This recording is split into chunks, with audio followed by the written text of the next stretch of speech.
Well, this city can present quite a ceremony as well. Expos stars of the past will be on hand watching Blue Jays stars of present day. It's the Blue Jays and the Red Sox next on Sportsnet. Greg Zahn and Jamie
Season is near. First, a couple of exhibition games from Olympic Stadium in Montreal. The Blue Jays host the Boston Red Sox. You'll see game one of the weekend series tonight here on Sportsnet. In moments, we'll hear from the play-by-play crew of Buck Martinez and Pat Tabler. Hazel May is here as well. I'm Jamie Campbell, along with Greg Zahn, a man who knows what it's like to get buzzed by Pedro Martinez. I assume that happened more than once to you? It sure did. We didn't have a whole lot of head-to-head battles, and I didn't get a whole lot of hits against him, but it seemed like one of us always ended up hitting the deck. I'd hit a line drive at him, or he'd throw one behind my head just to remind me that I wasn't going to be able to dig in too hard. Most of the Blue Jays starting tonight will have played in audiences or before audiences like this. What will it mean for kids like Shane Dawson and Mike Reeves to take the field here? It's a learning process. I mean, they've never seen anything like this. They've never been in front of a crowd this big, so it's really got to be something that's part of the maturing process. You want to make sure that these kids get exposed to it. I know that I would be shaking like a leaf if I had never seen it before. It's something special. A lot of people on hand here tonight at Olympic Stadium to see the Blue Jays and the Red Sox, and what a ceremony it was. The ceremonial first pitch thrown by some pretty good players, among them the great Pedro Martinez. We've got the real first pitch coming your way after this.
Welcome to Montreal. We are inside the Olympic Stadium, and the Blue Jays will ramp up their spring training for the third consecutive season here in Montreal. Hello, everybody. I'm Buck Martinez, along with my partner, Pat Tabler. And Pat, the travel is not great. Ideally, you start in Dunedin, you fly to Montreal, you go back to St. Pete. But there are some benefits for the players. What are some of those benefits the players will get out of these two games in Montreal? First of all, they love to come to Montreal because it's a big league atmosphere. You're playing in front of 50,000 fans. Down in spring training, you've got the small ballparks. You're playing day baseball. The players told me they love to get underneath the lights. They love playing the night baseball. And here they get to play on AstroTurf, Buck. They open the season, more importantly, in Tampa, that's AstroTurf. Then they go home and they play on the AstroTurf. They love to get out here and get a feel for that. They are very excited to be playing these two games against the Red Sox. Well, you can see the packed house here, and it is an atmosphere much like they'll see on opening afternoon in Tampa Bay. Let's take a look at the lineup for John Farrell's Boston Red Sox, and they've got some good players in this lineup. Right at the top of the order, how about Mookie Betts? Look what he's done against the Blue Jays in his young career. 365. 4 homers and 14 ribbies. And then down in that cleanup spot, this will be his final season, 40-year-old David Ortiz. And look what he's done against the Blue Jays. 59 career home runs. That's the most all-time for any one hitter against the Blue Jays franchise, going all the way back to 1977. Now it's time for the starting pitcher, brought to you by Scott's Turf Builder, Green Max Lawn Food. Get a deep green lawn in just 3 days. Fourth and final start of the spring for Jay Happ, and what a spring it has been for him. 3 games, a very good earned run average, and he wasn't any better than the last time we saw him. In fact, that was the game we did on Saturday against the New York Yankees. He gave up a leadoff home run to Aaron Hicks and then proceeded to retire 14 straight batters. He had a great sinker working that day. He was cutting the ball on the inside part of the plate, using his fastball very effectively. He also got 14 ground ball outs, something that we'll watch tonight if he can keep that ball down. Well, let's take a look at the defense behind Jay Happ, and in my mind, this is one of the best defenses in baseball. In the outfield, it's Michael Saunders, Kevin Pillar, and Jose Bautista. And on the infield, it doesn't get any better than this.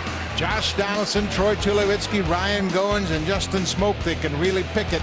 And how about a former Gold Glove winner behind the plate, and Russell Martin catching Jay Happ. And Russell very excited to be home in Montreal. I got a chance to chat with him today. He loves being here, playing in front of the home fans, and why not?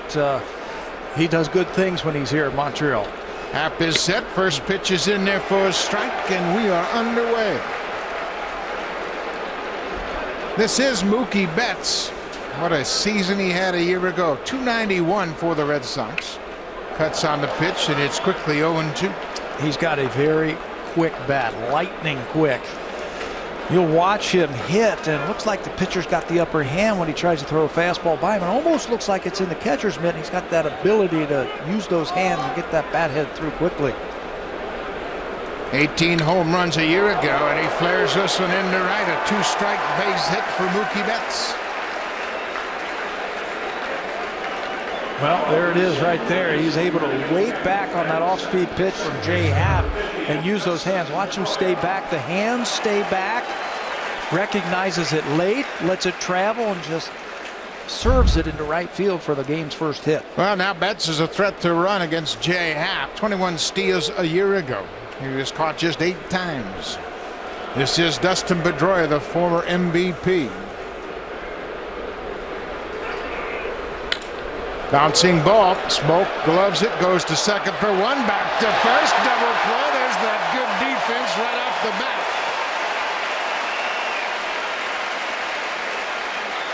One of the improvements that the Blue Jays had last year was they were turning the tough double play. No coincidence when Troy Tulowitzki showed up in July that defense took its next step. Justin Smoke, very fine over at first base. The ball is hit to his right. The momentum takes him into the play.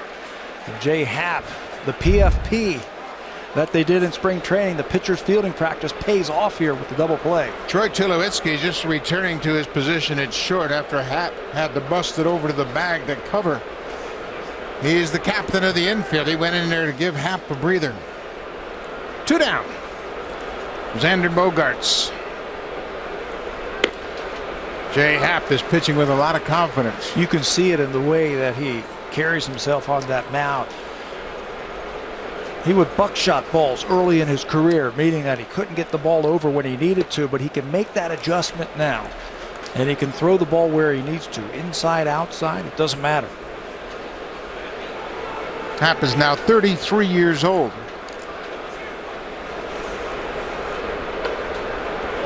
Downstairs, 2-1 to the Red Sox shortstop. Jay signed as a free agent with the Blue Jays. 3-year contract, signed that on November 27th. Missed downstairs. Pat, he's made an adjustment in his pitching style. It seems to be pretty effective. Well, remember when he was with the Blue Jays, it was sidearm. Let's see if you can drop down just a little bit more to help you get into the strike zone a little bit more consistent. Now he's more over the top. He went to Pittsburgh. Ray Series talked to him about getting on top just a little bit more. And believe me, they have worked very hard this spring in refining the mechanics for Jay Happ. Pete Walker was telling you and I earlier this week about the stride is very important for Jay Happ. If he starts to overstride, that's when the ball starts leaving the strike zone. That ball misses down and in for ball 4, and Happ issues the 2-out walk. Designated hitter number 34, David Ortiz.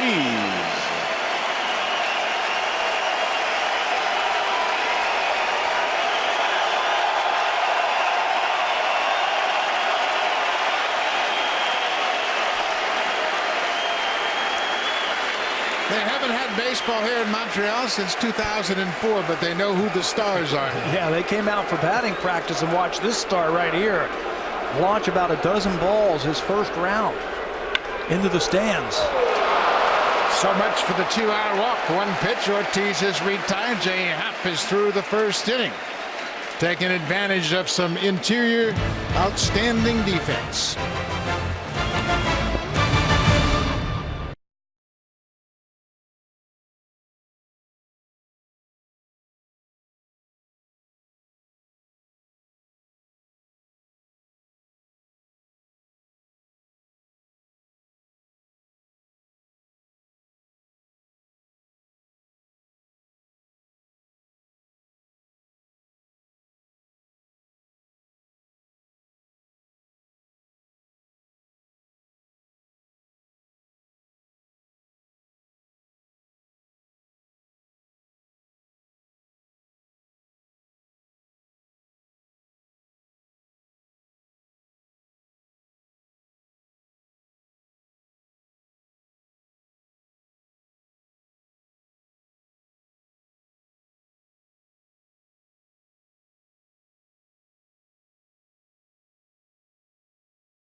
Law, that's the new look leadoff hitter, top of the order. And last year against the Red Sox, he had 26 hits against Boston.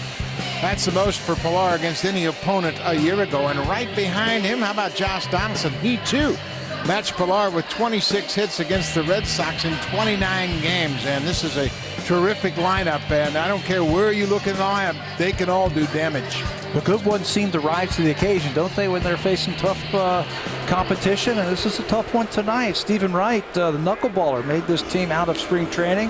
Will get the start. He's a former second-round draft pick of the Cleveland Indians back in 2006. He made 16 big league appearances last year for the Red Sox, including 9 starts. There are his numbers last year in those 16 ball games. He also had a season cut short due to a concussion he suffered in mid-August when he got hit by a baseball in batting practice. The knuckleballer will get the start tonight for the Red Sox. Blue Jays will likely see Stephen Wright on Sunday, their first homestand, the final game of that 3-game series for the weekend opener. And that weekend opener, that's the opening night, starts Friday night. John Gibbons was asked tonight if he had second thoughts of maybe taking some of the regulars and not playing them against knuckleball pitching. You know, the knuckleballer can put guys in slump. He said, I would not leave Montreal if I didn't put the regulars in there. Here is Kevin Pillar with an 0-1 count. Back to the screen. Good hitters, it doesn't matter, does it? Knuckleball pitchers. You never know what you're going to get. Yeah. You see him tonight. You're going to see him again Sunday on the 10th in Rogers Center, and you don't know what it's going to be like. I tell you what, and you made a great point in the open about the atmosphere, how it brings out the best of these guys at the end of a long spring. They talked about it around the batting cage today, playing under the lights, playing night games, getting into that routine that you're going to have. Swing and a drive. Get up, ball. Get up. How about a home run for Pilar?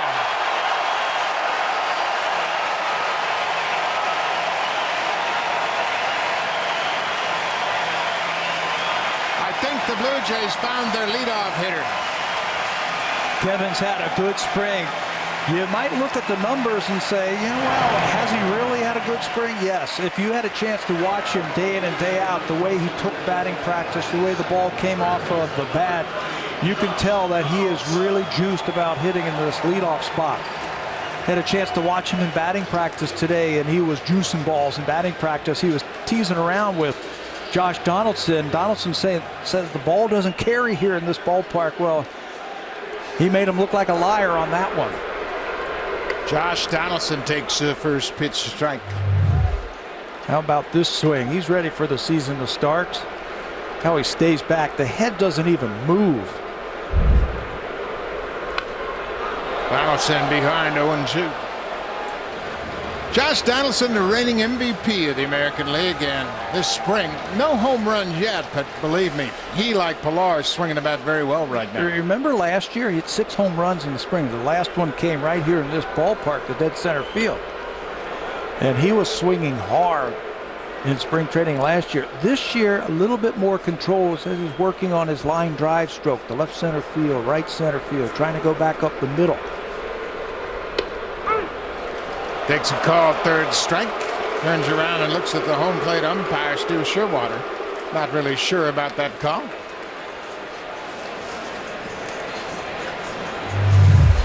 One more look at the home run by Kevin Pilar. Leg lift, head right on that baseball.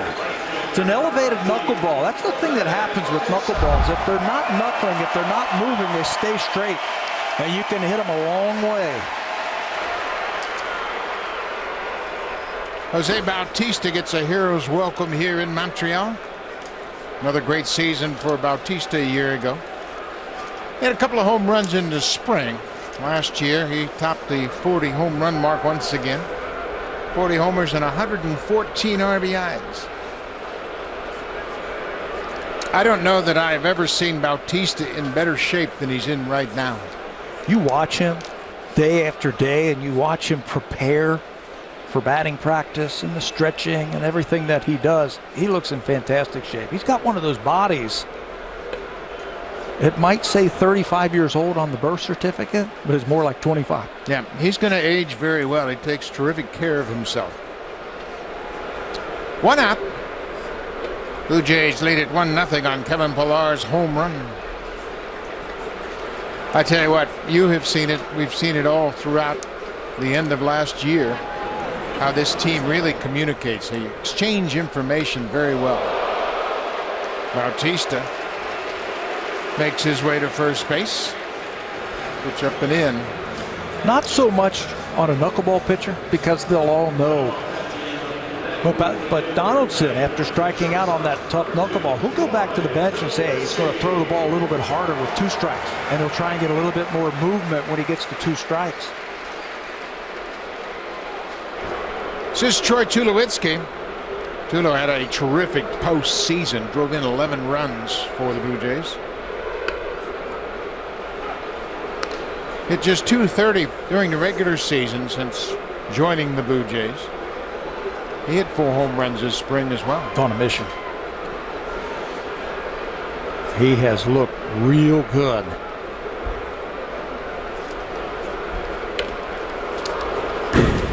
When you watch him hit, when you watch Tulowitzki, the barrel goes right to the baseball. No matter where the pitch is thrown, if it's up and in, he has that ability to get the barrel up through the strike, so down and away, he can hit the ball to right field.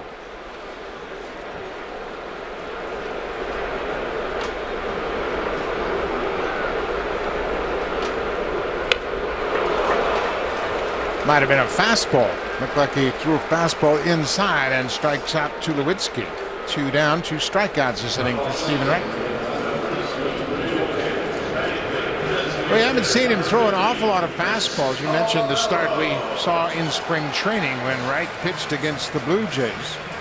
He had a couple of pretty good innings down there. He went 4 innings, allowed 3 hits, didn't allow a run.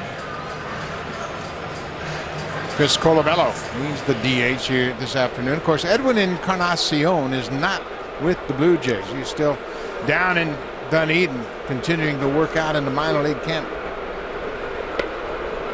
And there's no doubt he's going to be fine come Sunday afternoon. All the reports on Edwin have been very positive, that he's hitting the ball well. He only had 25 at-bats last year in spring training. He's going to be just fine. 0-1 to Colabello. Bautista picks his spots on the bases. I don't expect he's going to run in this situation here. The end of spring last year, he had 8 stolen bases, was caught just 2 times.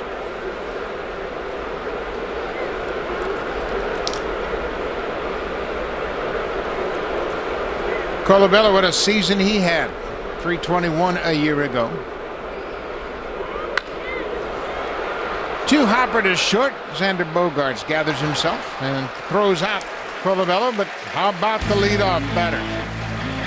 Kevin Pillar making a bid to win the spot out of spring training. Had a good spring and is going to finish up on a high note. Hits a home run to lead this game off. 1-0 Jays.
Fans catch all 81 Blue Jays home games in 4K with captivating detail and 4 times the resolution of HD. Every play comes to life. Sportsnet brings you Sportsnet 4K, and Buck will also be in 4K tomorrow. Back to you. Yeah, Hazel, that's a real innovative introduction we're bringing to the fans this year. 4 times the resolution, as you mentioned, and you can find Sportsnet 4K and Sportsnet 1 4K on Rogers Channel 997 and 998. First Major League game ever this weekend here in Montreal in 4K. Congratulations. This is Hanley Ramirez, who is now the first baseman of the Boston Red Sox. Ramirez started the season last year as a left fielder, and it didn't go so well. See his numbers a year ago. 249, 19, and 53, and they need a bounce-back season from Hanley Ramirez. They need some protection for David Ortiz, and this is the right guy to do it. He can swing the bat. They just needed to find a position for him when left field didn't work out for him. That is an understatement. Last year it just didn't work out. Then he got hurt as he was trying to figure out first base, and then they eventually just shut him down for the rest of the season. But they're looking for him to have a good year. They think he can handle first base. He's had a good spring defensively over there. 3-0, taking all the way a 4-pitch walk.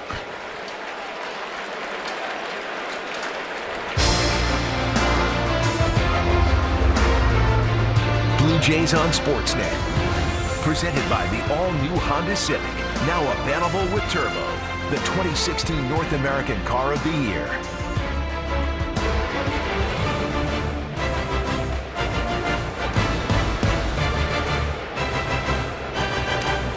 Man at first for Travis Shaw, the youngster that won the third base position out of spring training. Happ delivers a strike.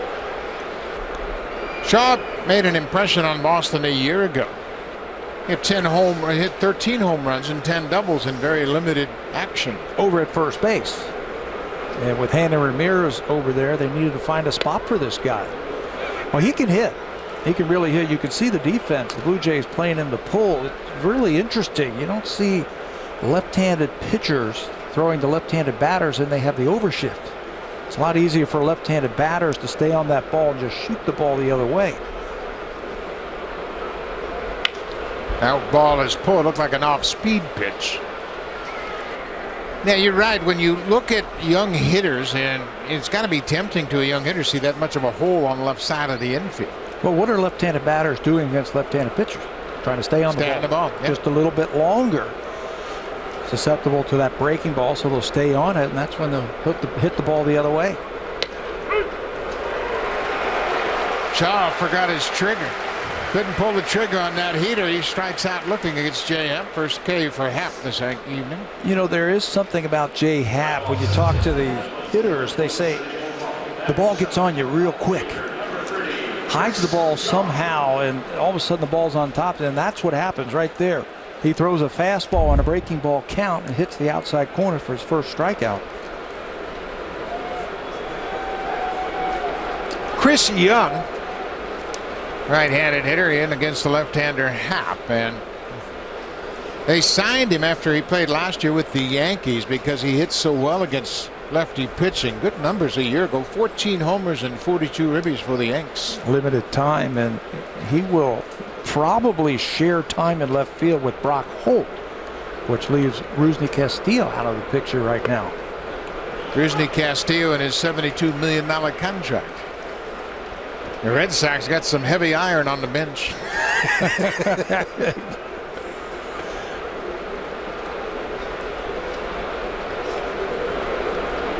Ball and a strike to Young, and that's fouled out of play. Blue Jays turned a double play in the first inning. John Farrell, his club needs to get off to a good start. These two teams will play 7 times in the first couple of weeks of the season, the Red Sox and the Blue Jays. Everybody is familiar with each other, so there's no secrets. There's that pitch that's so effective for J. Happ, and you could see how tentative Young was, offering it that high fastball. Well, if he can do that, get the ball up in the strike zone, something that he couldn't do earlier in his career, throw the ball up and then come right back down, change the eye level, the eye plane of that hitter. Boy, that's a great sequence of pitches right there. That's what happens right there. You get that hitter standing up just a little bit when you throw that high fastball, and then Jay cuts the ball underneath his bat. Watch the half swing by Young, not real sure, and he comes up empty. Excellent sequence. When you see swings like that, it suggests that the hitter's not picking up the baseball. That's a good sign. This is Blake Swihart. He's a switch hitting catcher. Swihart came up last year, did a nice job. Got some playing time after Christian Vasquez was lost in the season with the elbow injury. Swihart came in and got a lot of playing time.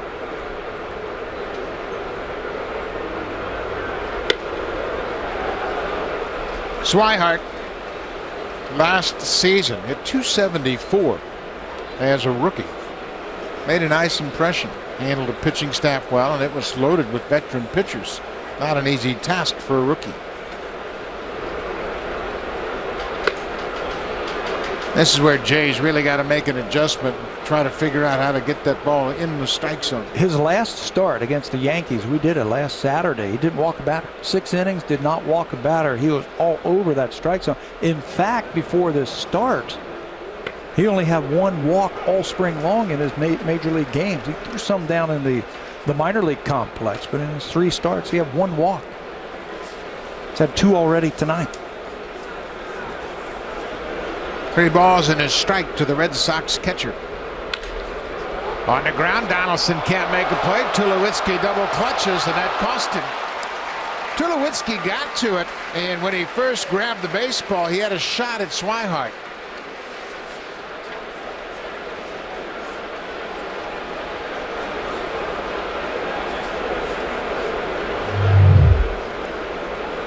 Getting a chance to play on that turf. I thought initially he was going to go to second base to try and go get the short out over there, but then you saw the reach into the glove and he just didn't have the ball secure.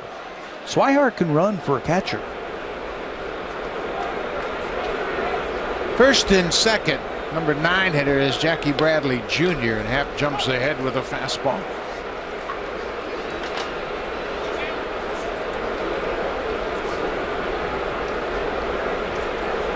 Bradley, 10 home runs last year in an abbreviated season. He was in the minor leagues early in the season. But he can really play in the outfield, and he had a great August. Remember the series he had against the Blue Jays? It seemed like everything he hit was extra bases. Home runs the other way, doubles down the right field line. All the way back to the screen, Martin has no play. This is unusual for Happ this spring. We have seen him really have a very good delivery and is really making quality pitches. Yeah, he's been great, but tonight, maybe it's the big league atmosphere. So much different. We talked about it in the opening for the players. That ball hits out in front of home plate. Martin can't get over there to try and block it. But when Jay was wild in spring training, he was able to find it. Fly ball to left. Saunders on the run. Nice running catch to end the threat. Blue Jays have a 1-0 lead. When we come back to Montreal, Michael Saunders, the Canadian, will start things off, and right behind him, Montreal's own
TV Premium, the #1 live streaming sports service, delivers everything you've come to expect and more.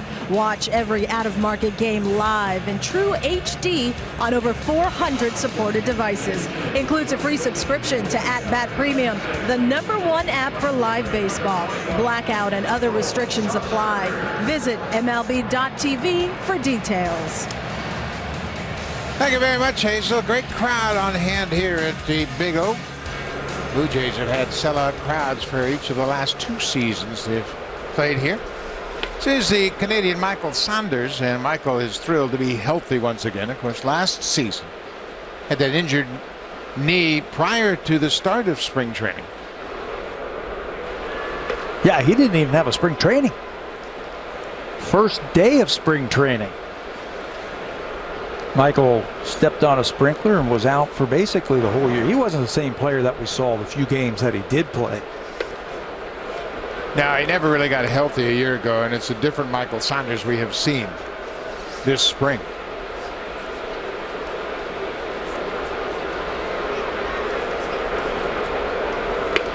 Taking all the way, it's 3-1. Of course, Michael's going to be the everyday left fielder, and you put him down in this batting order, batting 6th in the batting order. It just shows you how deep this lineup is. Blue Jays had a lot of success. I think that was one of the keys offensively for them last year, is how well the number 8 and the number 9 hitter did in this lineup. There's a deep drive to center. Jockey Bradley on the run, looking up. Goodbye, home run. Welcome back to Canada.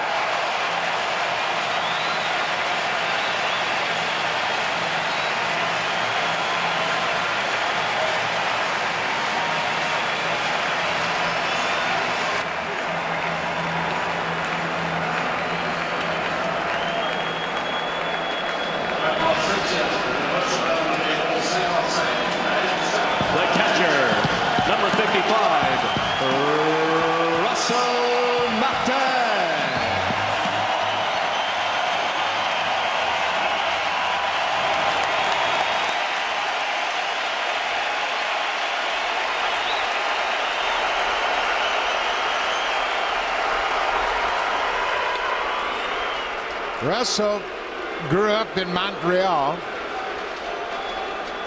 Blue Jays with Canadians hitting back-to-back in this lineup. How about a standing O at the big O for Russell Martin? I tell you, he is so excited.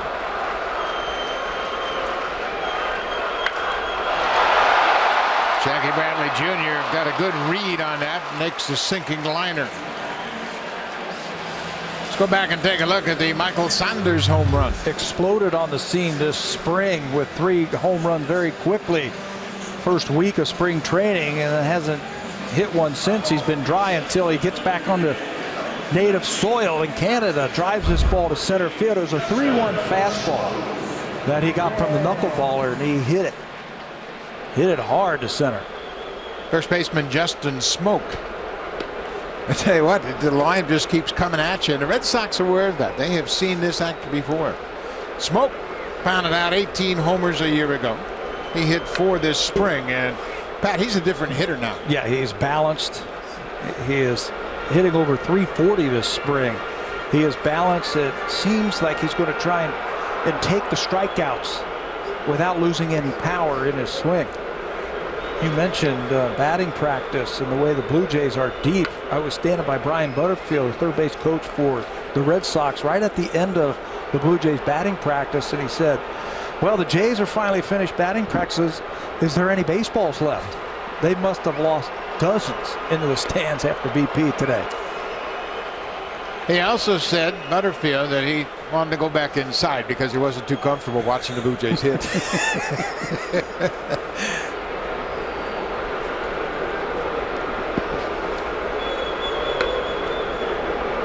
2 home runs this evening for the Blue Jays. Leadoff homer by Kevin Pillar, and a leadoff home run in second by Michael Saunders. Full count. Cut on and missed, and Smoke foul tips it into the catcher's glove. Well, we talk about this powerful lineup, and the Blue Jays, they have been among the best in hitting the home run the last several seasons. You know, it's not just about the home runs with the Blue Jays. You can see they've always been in the top 5 over the last 5 seasons. They're experienced hitters. When they get their pitch, they don't miss it. They're just good hitters that happen to have a lot of power.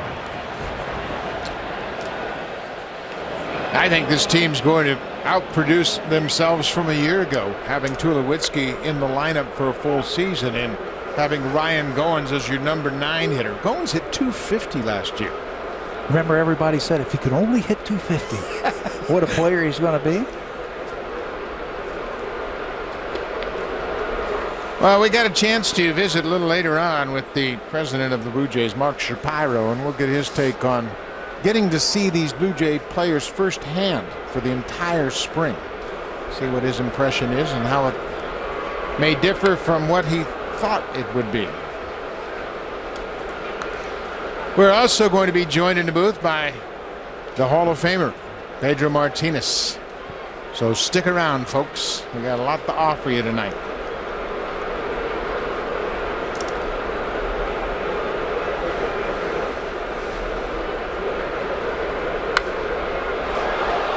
What improvements have you seen from Goins at the plate? I see a little bit more power in his stance. Last year, he'd keep that bat on his shoulder, and as the pitcher was winding up, he would very slowly take it off of his shoulder and then go and hit. And that was just to keep him a little bit more tight, if you will, at the plate. Shorten up the swing, let the ball track. This year, he's taking it off a little bit sooner. And it looks like he wants to do a little bit more extra base damage. Heck, when you got everybody in your lineup powering the ball out of the ballpark for extra bases, you want to join the party. Well, you made a great point about the bottom third of this lineup a year ago and how they got on base, and you turn this lineup over, you're asking for trouble. Pilar was hitting down in the order a year ago. Goins oftentimes hit ninth. Now with Pilar, Donaldson, Bautista, Encarnacion, Tulowitzki, it's a deep lineup. Pitchers get through the middle of that lineup. Remember, we heard that a lot last year, especially in the playoffs. The top part of the Blue Jays lineup is so dangerous. It's like if you try to exhale once you get past them, that's where you start making mistakes.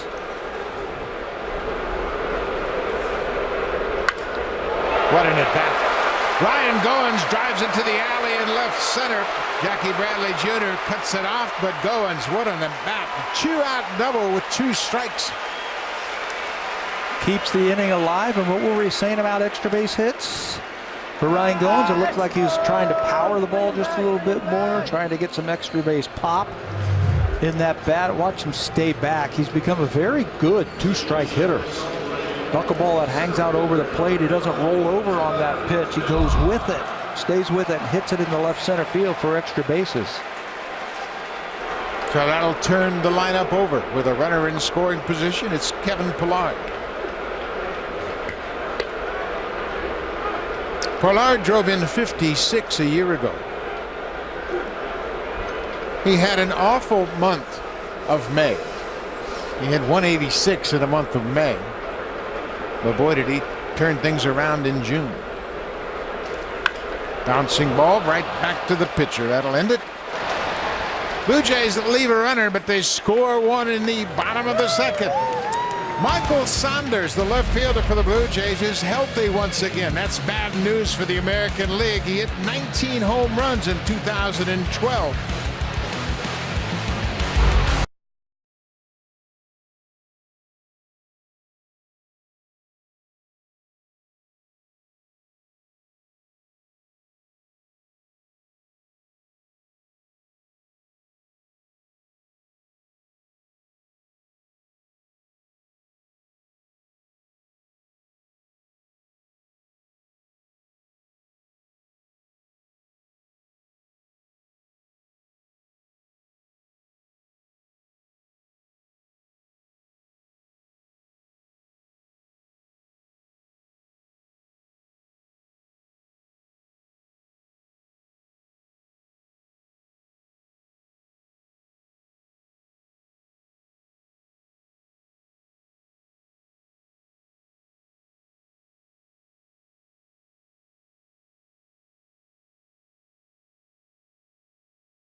to Montreal. We are in the third inning, and we're pleased now to be joined by the president and CEO of the Toronto Blue Jays, Mark Shapiro. Mark, welcome to Toronto, first of all. Well, Montreal.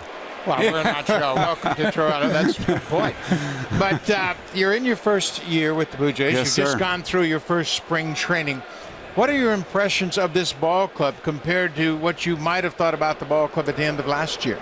Well, it was easy to respect the ball club across the field. Just the talent, the offensive talent, the intensity, the fire, but to be around them every day, to watch their determination, resilience, and grit, really. I mean, these are guys that have a story, a collective chip on their shoulder, a clear sense of purpose and intent. It's been a pleasure, as a baseball executive, to watch these guys go about their work and prepare for the season. Is there somebody on this team where, when you were at the Indians, you say, yeah, he's a pretty good player. Now you had a chance to watch him for 6 weeks, and you go, wow, he is a really good player. Maybe not the guy you'd expect, but Ryan Goins for me, maybe because I didn't even notice him across the field. But to watch him every day, his defensive ability, he is transformative defensively, and I think it really, leads to our defense up the middle. Is something I didn't fully appreciate till I had the chance to watch these guys every day with Russell, Ryan, Tulo, and Kevin Pillar, who obviously was easy to see his defensive capability. That and probably just the way these guys work. I mean, it's not just what you see, from 7 p.m. to 10 p.m. every night. The way they go about their business in the cages, the way they, practice, their trade is really impressive to see. I always say, listen, there are no mistakes. When good players become great players, when good teams become great teams, there is something behind it, and it's usually the way they go about their preparation. So the way these guys prepare, and maybe our defense up the middle, maybe the two things that stood out the most. Mark, you grew up around athletes. You grew up as your father was an agent. You were around the Baltimore Orioles and those great athletes, and then of course you were an athlete yourself.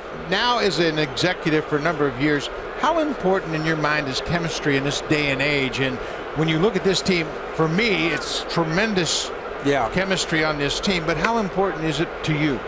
Well, I think baseball is a unique game. 162 games a year, 183 days, 45 days more in spring training.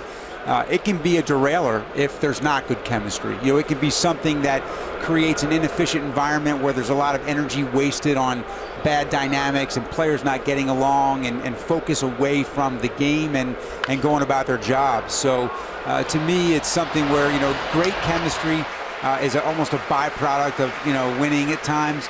But good chemistry is what enables you to get through the tough dips that come naturally within 162 games. So it's essential to have a strong foundation of character and guys that have respect and trust just to survive the 162 game season. To get to that great chemistry, you got to win a little bit too, I think.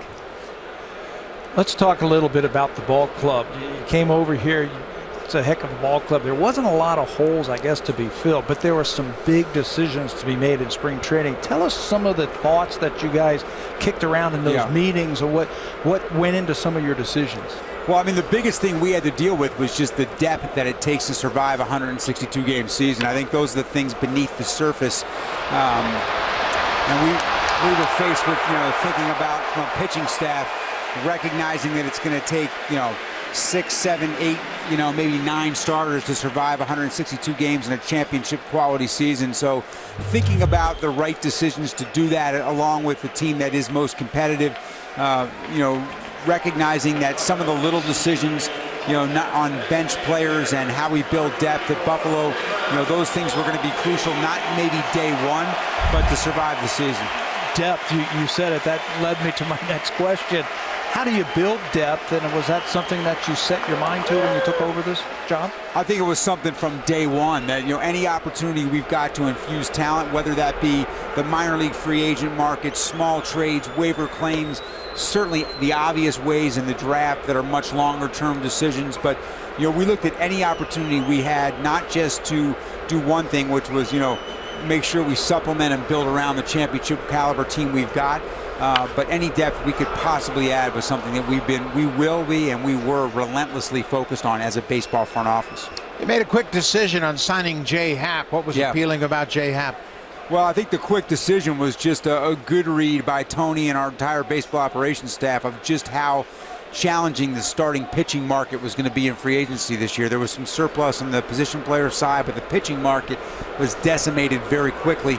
Jay is a guy that obviously we know as an organization, number one, obviously left-handed, major league quality stuff, caliber pitcher, had a great year last year. In addition to that, he's going to control all the controllables.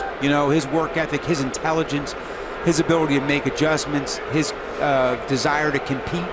You're going to get everything you got. Win or lose, you're going to know you got a guy out there that's going to get after it and give you everything he has. And I think in the end of the day, in these jobs as fans, that's what you want from your guys. A couple of the guys who aren't here, they're still down there, are going to play a big part. Edwin Encarnacion, Marco Estrada, How are they doing? Estrada great. Just before we headed up here, he made a start in the minor leagues. We just have to get him stretched out. The only hiccup we had was just that he was a little behind in building pitch count, and the way the schedule unfolded allows us to have a little bit of extra time. Edwin also DHing in minor league games. Need to make sure he's going to be able to survive, but everything looks everything looks good for him from day one. So, hopefully that'll be a decision we'll have to make.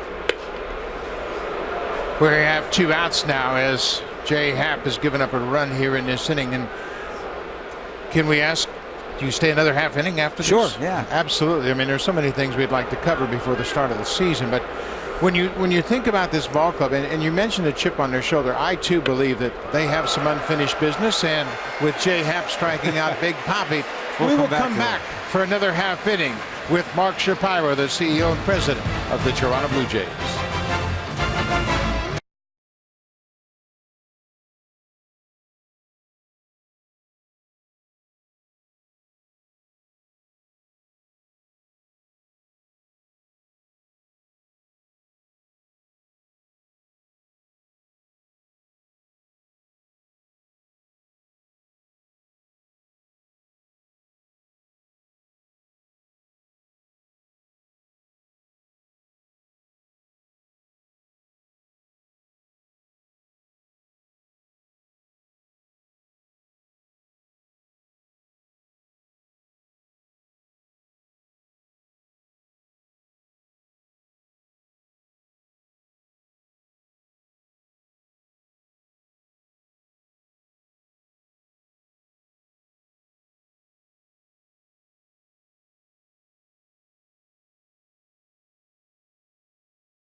Reminder, the Blue Jays season will get underway on Sunday. It all starts at 3 p.m. Eastern Time. That's 12 p.m. Pacific Time. The Blue Jays will be in St. Petersburg to take on Chris Archer and the Tampa Bay Rays. And how about Marcus Stroman drawing the nod for the opening day start? And we are pleased to be joined by Mark Shapiro here in the broadcast booth.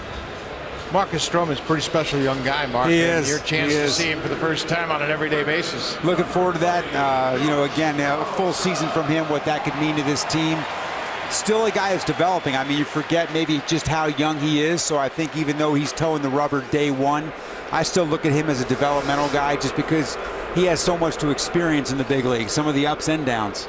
With that being said, there are a couple of guys that really don't have much history in the major leagues. How concerned are you about innings count, pitch count, and all that with Stroman and with Sanchez? Well, I mean, I look at it this way, innings, pitches, those are things that are guideposts. They help you make decisions. The best decisions are made by a good major league staff that has a feel for the situation and a feel for players. Fatigue is when injuries happen. Fatigue is what you need to monitor. And in order to really gauge fatigue, you've got to be in the dugout. You've got to be with those guys and have a feel for the game and a history within the game as well. So I think we've got, in Gibby, an unbelievable leader, and in Pete, like Pete Walker, a guy that is a difference maker as a pitching coach. So I'm comfortable with those guys leading. There'll be decisions we talk about. Everybody's opinion will be valued as we go through that, along with all the information. But those guys are going to have the pulse on helping us avoid, and they've done a great job of that. If you look back at what they've done, they've already done a good job of it. Your teams in Cleveland, when you were there, the staple of those teams were great pitchers. I mean, think of some of the great pitchers that came through, the guys that you developed. Do you see that with the Blue Jays, and did that have anything to do with Aaron Sanchez going into the starting rotation? Well, I mean, Aaron Sanchez going into the rotation was a decision that was gone about the right way. We talked to the coaching staff, we talked to the front office, our professional scouts, we talked to the training staff, strength and conditioning, everybody, and I think we wanted to get a comfort level with his ability to not only fill that role, but endure, the bulk of the season before we felt like he might reach a threshold we need to pull him out. And to a man, people felt like, A, he's got the stuff that gives us the best chance to win. That's the easiest thing. And B, he's progressing on the right trajectory, to continue developing as a starter. Good for the short term because it helps us compete. Good for the long term because it gives us another power arm in the rotation. Another tough decision at the end was who's going to close, and you have a youngster in Osuna and a veteran in Storen. How did you come to that decision? Well, that was Gibby's call, 110%. And I'd say this to you, that I wouldn't place as much emphasis on that decision because those are fluid decisions. And I think Gibby said that. You're naming a day one closer, right? A guy that's going to get the ball in the ninth inning day one. Inevitably over the course of a season, you're going to have to adjust. We're fortunate that when we do, we've got three guys who all have closed major league games and been effective doing that. So, we're certainly fortunate. I hope Osuna takes that and runs with it and we don't have a hiccup, but we've got other guys who can do it as well. Well, Mark, we certainly want to thank you for your time. We know we got 2 outs here, and we want to welcome you here for your first full season. I'm excited. You can see how the Blue Jays are received even in Montreal. It's a special following. It really is. I'm excited for the season. I'm excited to have games start to count. This is a great way to ease into it, to have a game that doesn't count but have 50,000 people in the stands going crazy. So we got good times coming. Anxious to get back to Toronto and in front of those fans and to feel the electricity and the energy in Rogers Center in just a week. It'll be exciting. We're excited to have you tonight because I know you're not going to be here tomorrow. You're traveling to my hometown. I am. I'm going to Cincinnati. I'm going to watch my son. His first tournament kicks off. That's awesome. So I'm excited to see him play. I'm going to miss a lot of games this year. There's a chance to see a couple games of his this weekend. As a ground ball to short, Bogarts gathers and throws out Tulowitzki. Mark, thanks so much for your time. My pleasure, guys. Look forward to seeing you back home. Nothing but the best this season. All right.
An MVP bobblehead presented by Pizza Nova takes place Sunday, April 24th when the Blue Jays face the Oakland Athletics at 1:07 p.m. First 20,000 receive a Josh Donaldson MVP bobblehead. For more information, visit BlueJays.com for tickets. That'd be a great day, Hazel, April 24th, when Josh Donaldson's bobblehead will be given away. And I'll tell you what, you see Josh Donaldson and you see the great production on the field, then you see some of the antics. He's animated. He's a very type A personality. But man, oh man, he's a baseball guy. And he's a leader, too. He is a leader of this team. This is Hanley Ramirez, the first baseman. He walked his first time up back in the second. Well, we want to thank Mark Shapiro. That was a very interesting exchange we had with him for the inning, talking about the upcoming season and his first as the president and CEO of the Blue Jays. Ball on the strike.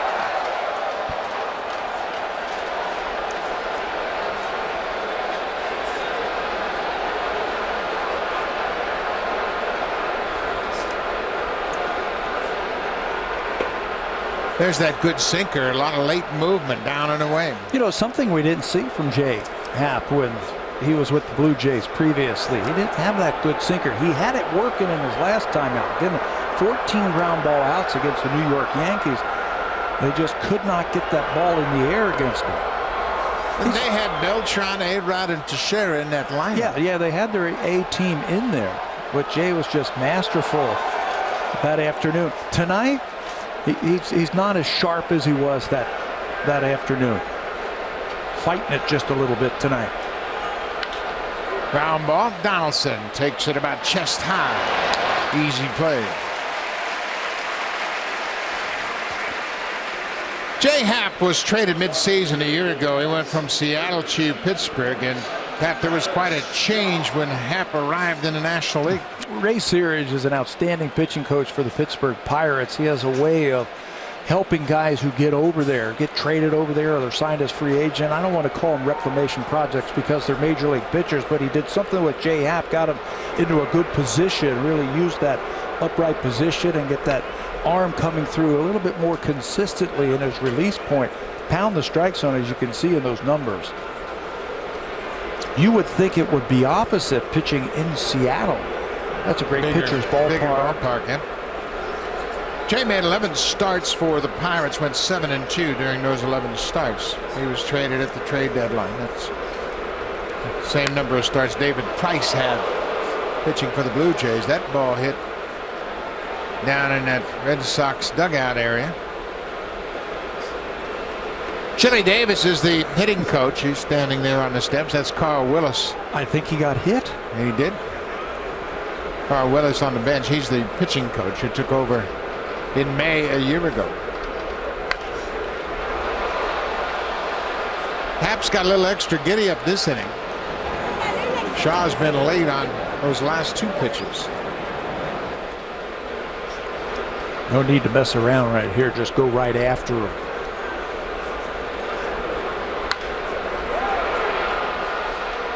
Russell Martin calling for that high fastball and have hit the glove.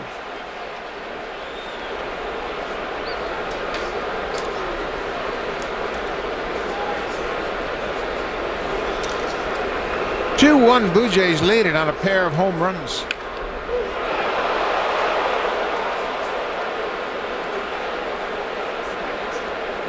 Wouldn't you like to pitch for this team? The Blue Jays? 5. Just give me 5 innings so I can try and get a win. I think there'll be nights where the offense scores a lot of runs, where the pitchers can maybe be stretched out just a little bit longer. What that does is it takes a lot of pressure off your bullpen.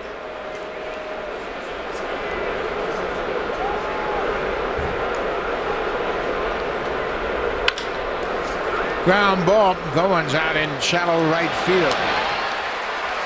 2 down.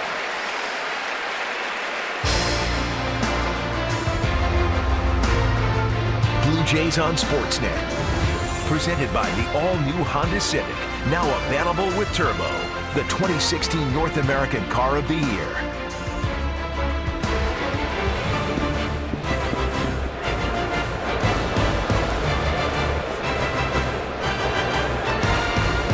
Russell Martin jersey right behind a Vladimir Guerrero jersey, and Guerrero was here in the pregame ceremonies that included the great Hall of Famer Pedro Martinez, and they had quite a cast of former Expos on hand.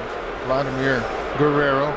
Tim Raines, Rock Raines was honored as well, along with Pedro. That one sneaks by Tulowitzki as Chris Young's aboard.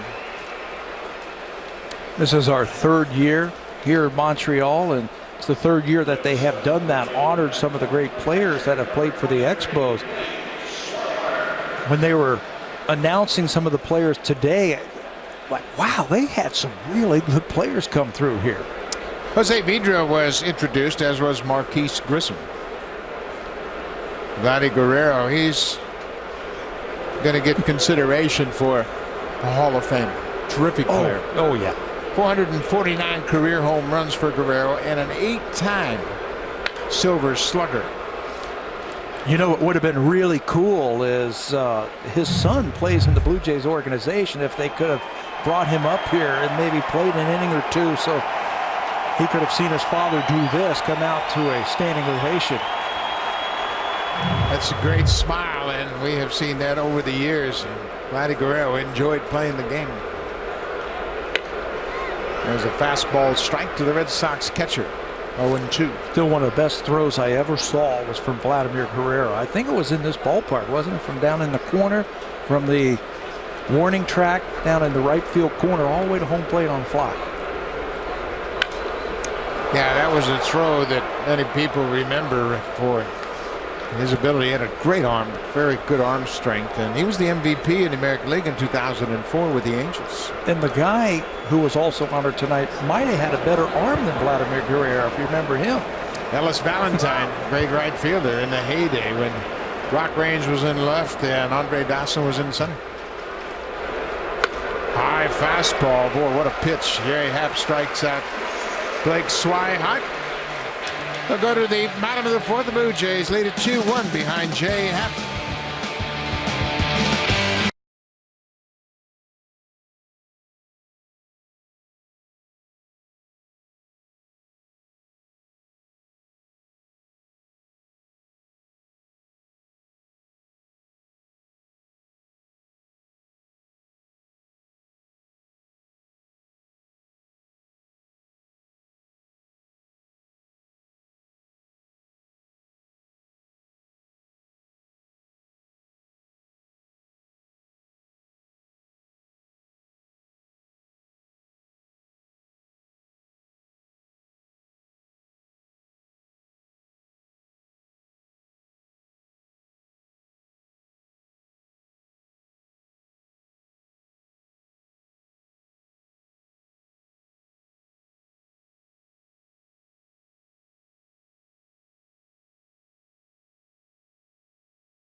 Here at the Big O, and for more on what's happening, let's check in with Hazel May, who's got a special guest. I certainly do. I'm with the author of the book Up, Up, and Away, a terrific book on the unforgettable Montreal Expos. Jonah Keri is here with me.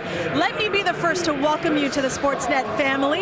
Tell everybody at home what you'll be doing there on Blue Jays Central this upcoming season. I'll be involved in analysis. I'll be working on various ways to understand the game a little bit better and then really break down the concepts, and I'm excited about it. It's a perfect fit for me, and I have a lot of admiration for everybody at Sportsnet. It's going to be great. It will be great. Let me ask you about former Expo Tim Raines. We saw him in the pregame ceremony, Jonah, and I know the movement to get him inducted into the Hall of Fame has really gained momentum, and you've had a huge part in that. Will we see him in Cooperstown? I do think we will. He was 23 votes short last time, so that's very close, obviously. And what we've seen traditionally is that guys get a bump on their last vote. Alan Trammell last year, who didn't make it, but he got a huge jump in the last one, kind kind of a sympathy vote, if you want to say that. That combined with just the momentum of it, and also people just understanding his resume. I guess I have played some part in that, which is great. I'm happy about it, but I think other people have too. They've come to recognize that he is definitely worthy, and I do think that he will get in. All right, we look forward to working together, Jonah Keri. Appreciate the time. Thank you, Hazel. All right, Buck. Thank you very much, Hazel. And Jonah Keri is going to be on board with the Sportsnet family all season long. And Pat, he makes a good argument for Rock Range when you start to look at his career numbers. 2,605 hits. He was a .294 career hitter with 808 stolen bases. That's the thing that's impressive. Over 800 stolen bases. I believe that's 5th all time in stolen bases. One of those prototypical leadoff hitters with speed, on base percentage, and if you made a mistake, you could lose the baseball with a home run. Yeah, he was one of the true leadoff hitters along the lines of a Ricky Henderson. And you know what? He doesn't get the credit he deserves for being an impact player for a long time. Chris Colabello is the batter. Colabello grounded out to short his first time up. There's a good knuckleball, and Colabello strikes out. That's 5 strikeouts now for Stephen Wright. Stephen Wright did a really good job for the Boston Red Sox last year when they got a chance. He held opponents to a .239 batting average. That's the second lowest by a Red Sox rookie since 1994. Used that knuckleball, gave him something different to look at.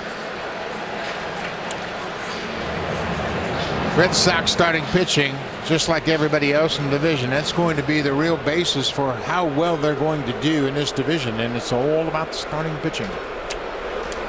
This is Michael Saunders, who went deep to center back in the second. Mentioned Michael hit 19 home runs with the Seattle Mariners in 2012. That's his career high. Another good swing from Saunders. He's going to make the turn around first, and here's the throw from Bradley Jr. and right on the money. I might want to review that one during the regular season. Looked like he got his foot in ahead of the tag. Good throw by Jackie Bradley Jr. No review here in spring training, but I'm with you. I'd like to take a look at that one more time. Jackie Bradley Jr., one of the finest center fielders. The American League East is full of great center fielders. They can run and they can throw. That one looked like it might have been a little tardy. Looked like Michael got his spikes in before the tag was applied by Dustin Pedroia. If you can see the second base umpire right on top of it. Toby Vasner has moved over from third base to second. He's got great position, but that's a swing and a miss from Pedroia. We'll get that one a do-over on Sunday. Starting Sunday, that's a double for Michael. Absolutely. Russell Martin, he flew out to center field his first time up. And I love the swing. That was a good approach by Michael Saunders. You mentioned it during the open. These guys are energized by this atmosphere. It is a tough travel schedule for sure. But you can see the Blue Jay fans have turned out.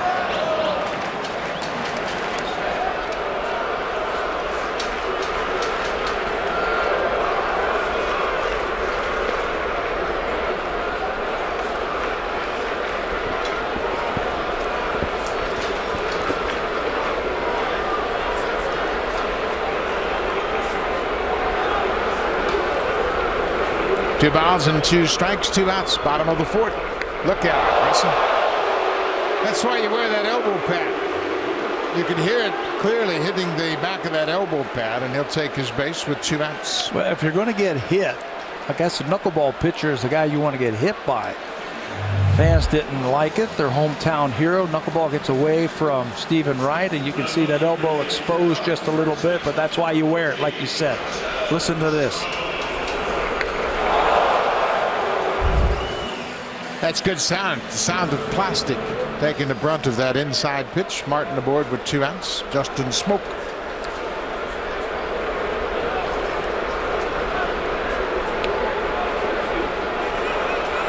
Swihart located it, and Smoke put up the stop sign for Russell Martin at first. Russell Martin can appreciate what Swihart's dealing with back there, trying to corral that knuckleball. Yeah, he got to deal with R.A. Dickey last season. This year he doesn't have to worry about that. Josh Tolley made the team out of spring training and will handle R.A. Dickey. Nothing like baseball to share with your father. Driven to left and deep. Off the warning track, and they're going to stop Russell Martin at third. Justin Smoke stayed on that pitch and drove it one hop off the wall in left. You know, that's the improvement that we have seen from Justin Smoke. He's a little bit more balanced at the plate. His first movement isn't to go out and get the ball. It's to stay centered like he did right there, and he can drive the ball out of any part of the ballpark. Left fielder Chris Young got turned around, slipped on the warning track. If this was a regular season game, they might have taken a chance to try and score Russell Martin, but they're going to hold him at third base, and it's a stand-up double for Smoke. Especially with 2 outs, number 9 hitter played, you'd send him. Just take a shot, try to score that run. Goins bounces on the first pitch to Hopper to Pedroia, and the Blue Jays will leave a pair. Well, the whole Sportsnet staff is in Montreal, and now it's time for a Blue Jays Central update. Here's Jamie Campbell and Greg Zahn.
Scott's Turf Builder grass seed with Water Smart Plus coating. Grows grass quicker and thicker, guaranteed.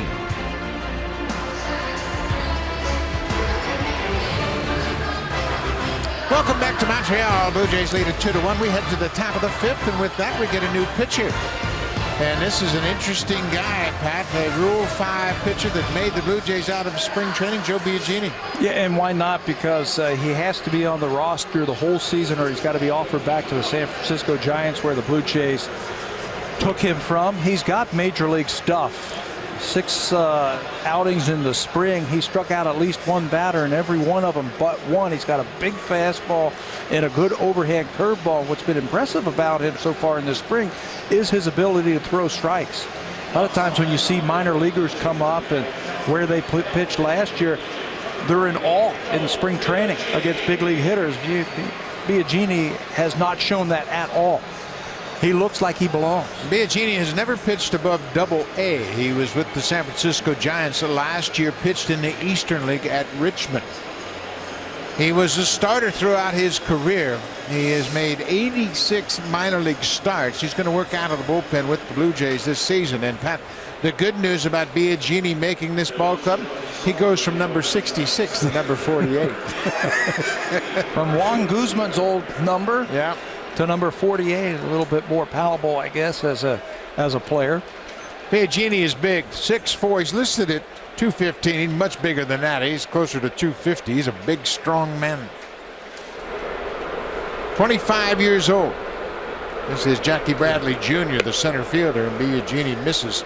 I'll tell you what, Blue Jays pitchers, both pitchers for that matter, have been squeezed a little bit with the strike zone tonight. Yeah, I think so. Also, some borderline pitches that were called off the plate.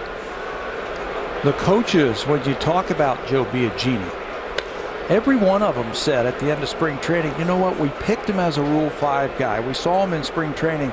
He should make the club. He pitched well enough to make the club. Let's see what we got here.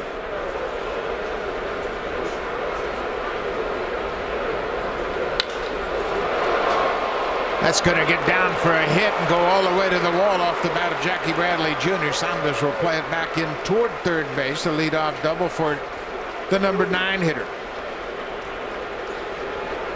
Pretty good pitch from Biagini. It's just a good hitter who is really blossoming into a very good hitter. Stays right with it. That was a pitch that was going to give Jackie Bradley Jr. problems a couple of years ago. Now he's staying on it.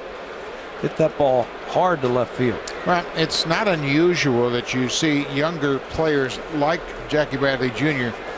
have a couple of steps backwards before they step forward for the final time. Leadoff double. It's a 1-run game back to the top of the order, and this is the same with the Red Sox as it is with the Blue Jays. You can turn this lineup over and you're asking for trouble too. Yeah, you're pitching out of the stretch with runners on base and you're heading to the heart of the order.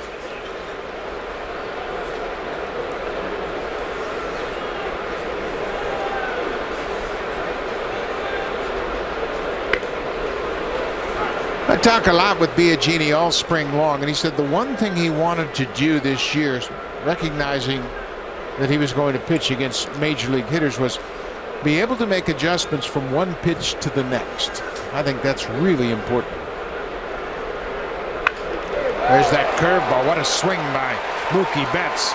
He laid back on it and serves it into right field for an RBI single. That's the effect of a slow breaking ball. You see a good hitter make an adjustment. Remember we talked his first time up when he had a single, how he can stay back and his hands are lightning quick. Watch how he recognizes this pitch, keeps his weight back, keeps the hands back, and almost takes this out of Russell Martin's glove and just shoots it to right field for an RBI single.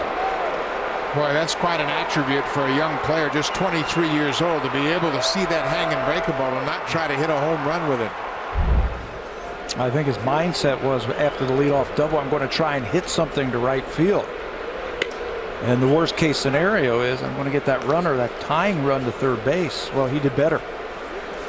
Mookie Betts lights up when he sees the Blue Jays uniform. He's 3 for 3 again tonight.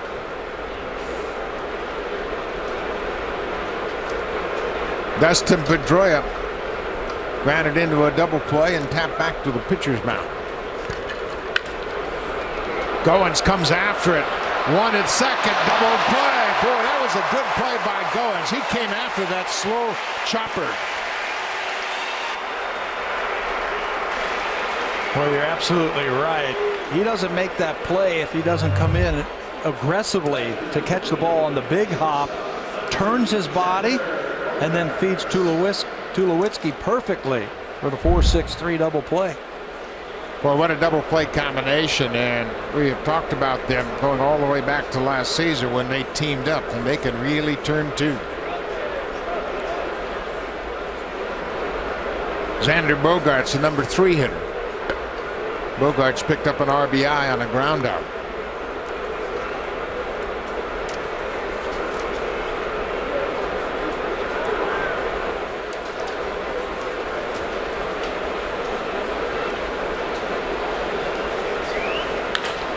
Up the middle, base hit. That'll get through and go into center for Bogaerts. Big turn around first. He throws the brakes on and stops. Prior to tonight's game, PlayStation provided us with a prediction of who they thought the Blue Jays player of the game would be.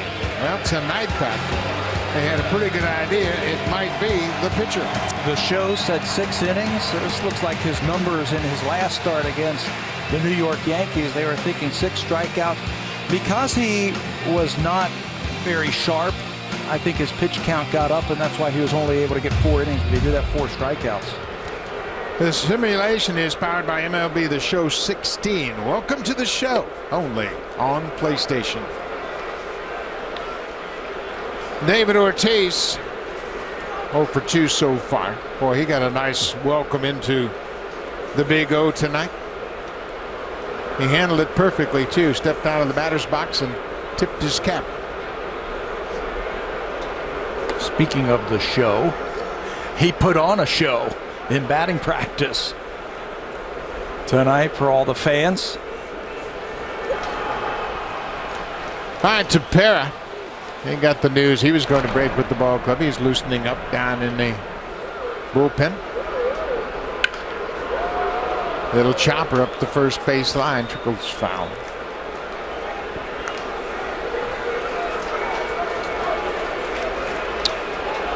Ortiz, on his birthday last November, announced that the 2016 season will be his final season as a player.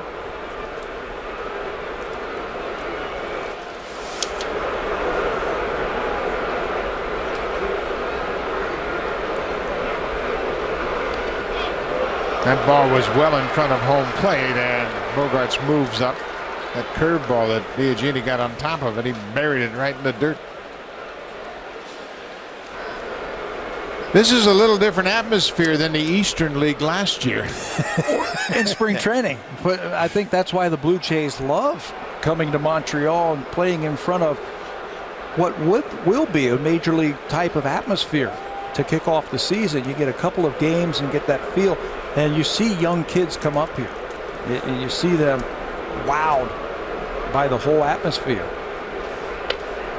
Good pitch. Biagini minimizes the impact of a 3-hit inning, just allowing a single run, but the Red Sox have tied it in their half of the fifth.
Evening indeed. A lot of ceremonies going on, and right now we are thrilled to be joined by a participant in those pre-game ceremonies, the great Hall of Famer Pedro Martinez. Pedro, welcome to the booth. Well, thank you so much for having me. It's a great honor. Great night, great celebration. It had to be special for you to be honored by these great fans here in Montreal after your time here with the Expos. Believe it or not, this is the first time I actually got the opportunity to share with the people of Montreal since my departure in '97, and that was a special year. I won the only Cy Young for the Montreal Expos, and I didn't get the opportunity to actually show how much I appreciate them too, because they were the ones that supported me when I was coming up, and they were the foundation to everything I became later on. You were 20 years old when you came to the Dodgers for the first time, but you made your name starting right here. What was the difference between the young Pedro Martinez and the guy who became the Hall of Famer starting right here? I would just say it was support. From the first moment I landed in Montreal, I got support from management, from the people. I remember the caravan and the people just lining up to meet me and to make me feel welcome. And also having Felipe say, you don't even have to throw a pitch, you're my fourth starter. And that led me to believe that they believed in me, even though they weren't the one that raised me. And it was the same way all the way. They continued to support me in everything I did. You had a tremendous organization then at that time. The Montreal Expos were producing players all over the place. But for you, it had to be especially important that Felipe was here. Of course, you both come from the Dominican Republic, and he had seen you before. He knew what you were all about. Yes, Felipe had the opportunity and gave me the honors to represent the Dominican Republic at a young age in the Caribbean Series. And Felipe got to see a little bit of me in winter ball, which was limited, but Felipe got to see most of it because he was managing Escogido for the Winter League. And that's how he got to know me. Plus, he knew my dad from amateur ball. And he always reminded me that I had a good arm, but my dad had a better arm than I did. He always reminded you that. The stretch you had, about a 7-year stretch, you led the major leagues in earned run average 5 times.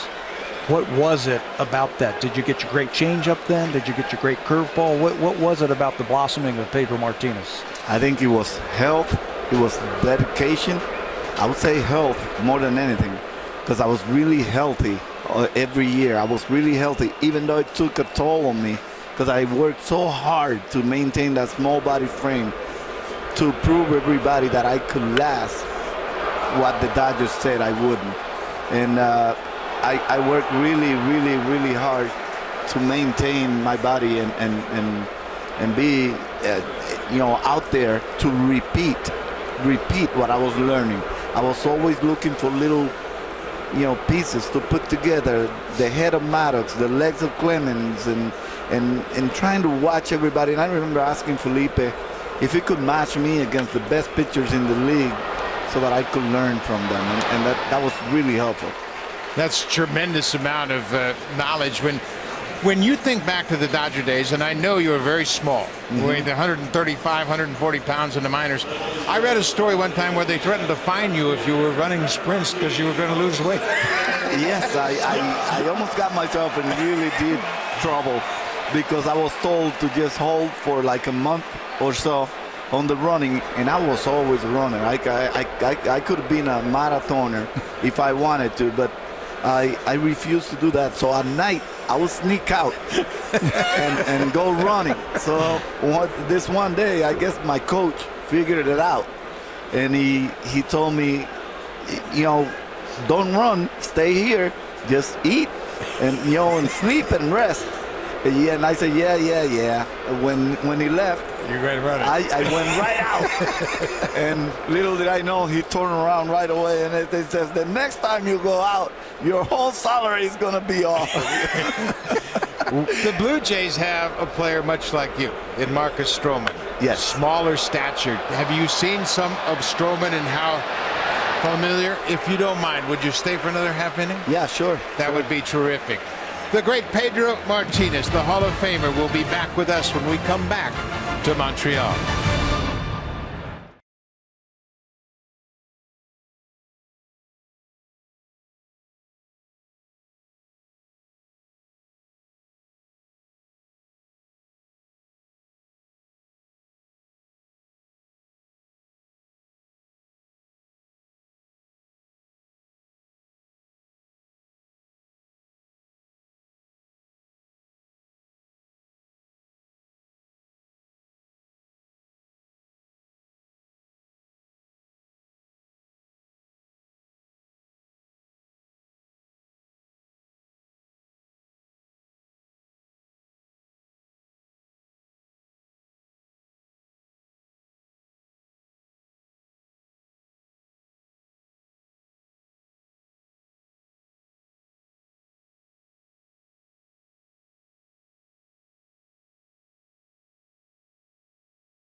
Game, the great Pedro Martinez was welcomed here in Montreal, and it was a tremendous welcome.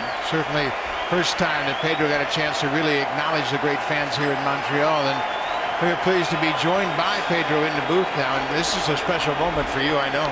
It is a special because I never had the opportunity since I left in '97 to express to the people how I really felt about Montreal and their support. So that was the best moment to actually do it, and right in front of my teammates, ex-teammates, and former legends from here in Montreal. We talk a little bit about Marcus Stroman at the end of last inning, and he's 5'8", much like you, and I see a lot of similarities in watching as a former catcher. Do you see the same type of resistance he's going to have to meet because he is so small of stature? You know what? He's a little bit stronger than I was. Even though he's a little shorter, he's not a lincecum like. But this kid has so much talent. That kid doesn't need to be any taller than that. I got to see him in AA against our team in Portland, and I saw him struggle a little bit. He was flying open, and his slider was a little bit flat, so we had the opportunity to interact a little bit, and then 2 months later, I see him in the big league mowing down the Red Sox, and I asked myself, was it worth it talking to the kid about his mechanics? But I'm extremely happy for him. I totally relate to him, but this kid has as big of a heart as anybody in baseball, and I love watching him pitch. I love watching him pitch. To come back from the injury that he had last year, the knee injury, and he pitched in the playoffs, and he was outstanding. We were talking about your size, you're small, but one thing that you had big hands. Yes. And we got a baseball for everybody to see how the baseball fits in your hands. And you were talking about your fingers. What kind of things, having big hands, what did that help you to do with the baseball? Well, because I was so flexible, I was able to actually do this kind of things, and when you throw a fastball and it's above 95, normally your fingers would do this, and I was able to do that and hold the ball for longer than the average pitcher. Look at those fingers bend like that. And that a lot of people see that as an advantage to actually create rotation, and I was able to also sleep on top of the ball really easy. I could mold my fingers to the ball and just the entire hand. Yeah. I stayed in contact for a long time, so I built a little extra rotation than the average person would do. That's terrific. Now, there are so many highlights in your great career. You're pitching in the postseason, you pitch in Yankee Stadium. Is there a game that stands out for you as the one you're most proud of? Yes, and it was actually a regular season game where I was told, the only time I was told on the plane, Pedro, I'm going to use the whole bullpen today, because tomorrow you got to go at least 8. And that was against Kansas City, a team that I should have easily dominated, and I went out and gave up 5 in the first inning. But somehow I battled my way around, and I ended up pitching 8 innings and did what I was supposed to do for my teammates and the group of guys that I was picking up that day. Who was that manager? Jimmy Williams. Yeah. Jimmy Williams. But I got to do it, and I'm extremely proud of that game because that was the only moment I got to be responsible for my teammates. And I was told to be responsible for those teammates. And I go out there any other day, giving up 5 in the first, you're out.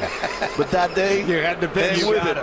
How many pitches did you throw? That's what I want to know. Nowadays, you're out. Oh, no, I had to throw a lot of pitches, and they made it tough for me, but somehow I remained focused, and I was able to do it. A game that stands out for me was when you came in relief.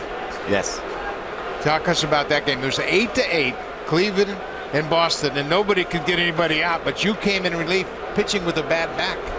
A bad shoulder. I had broken a little bit of my lat, and I just went out there with what the players should have nowadays, which is the pride of being a player, and a player that care about their teammates and the effort and appreciated baseball.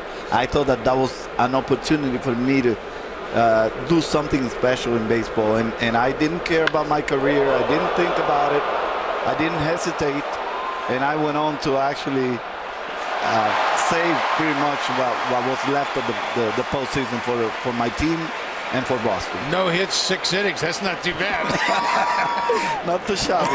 You weren't coming out of that game, were you? I don't know. As I got closer to the end, I refused to go out. And I knew it was getting tighter, and it was getting more sore. And I knew that I was going to have a hard time afterwards. And I have never been in more pain than I was when the plane reached 20,000 feet. And that was something that I never said because it's supposed to stay inside. But now I think I can. You can tell us now. It's all good. Now, the great moment last year, you go into the Hall of Fame. Yes. Just the second Dominican player into the Hall of Fame, and probably somebody that you looked up to Yes. in Juan Marichal, who went in 1983. How special was that moment for you? Well, I wasn't the only one that looked up to Marichal. The entire country looks up to Marichal, and I'm still looking up to Marichal. Whether I'm a Hall of Famer or not, Marichal remains the top dog in the Dominican, and the same respect from me as well. It was really special because the city waited so long, producing so many players for the next Hall of Famer. And I'm glad I was the one that actually brought it back, but it's not going to be too long for me to have another hug from another player. Vladdy's coming right behind me. Oh, yeah. We had mentioned that tonight in talking about Vladdy. I wanted to ask him about, because I was in the ballpark when this happened. Buck and I were there, the All-Star game in Boston. Yes. The strikeouts. What was happening that night? Well, what was happening was that I was part of probably the most unique All-Star game that will ever be put together, because you're not going to find an All-Star game where it's dedicated to Ted Williams, where you have the legends of baseball. The old Century team, right? The old Century team, the ones that led us to become baseball players, all together at once and hugging Ted Williams around. I knew I was committed to Boston because I was representing Boston, but also being part of it, just being there and having Ted Williams give me an autograph after the game. That was my highlight. It was special. That was my highlight. It was very special for sure, but to strike out the side in the first, then you strike out McGuire in the second. It was tremendous, and what a terrific opportunity. We appreciate your time. Well, congratulations on your wonderful career. Thank you for having me. Congratulations. I'm extremely honored. All right. Pedro Martinez, what a way to cap off a trip to Montreal.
The 2015 AL East Division Championship pennant presented by Honda takes place Sunday, April 10th. The first 20,000 fans will receive a 2015 AL East Division Championship pennant. It's the Blue Jays and Red Sox that afternoon, 1:07 p.m. For more, visit BlueJays.com for tickets. Buck. Thank you very much, Hazel May. April 10th, that Division Championship pennant. That's going to be a great weekend as the Blue Jays open up against this same Boston Red Sox ball club. It all starts Friday night. Marcus Stroman will open it up for the Blue Jays at home as well. Stroman's going to throw the opener down in St. Petersburg, and what a pitching matchup at Chris Archer against versus Marcus Stroman. What did Pedro tell us when he was leaving after that inning? Pedro Martinez, who just left the booth after we took our headsets off, said Marcus Stroman's going to be better than I am. That's pretty high standards to live up to. That's high praise right there. Wow. What a great opportunity to interview a terrific pitcher and a great person. You could hear the reverence he had for Juan Marichal, the Hall of Famer, great pitcher for the San Francisco Giants that went into the Hall of Fame in 1983. That was a lot of fun.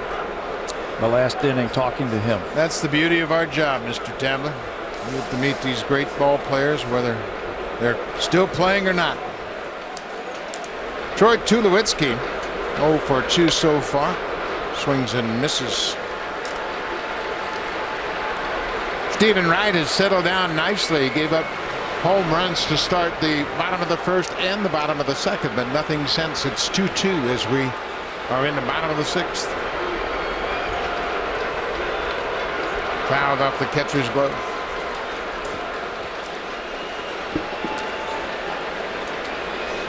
Blue Jay fans have a lot of anticipation for the upcoming 2016 season, largely due to this guy's presence for a full year.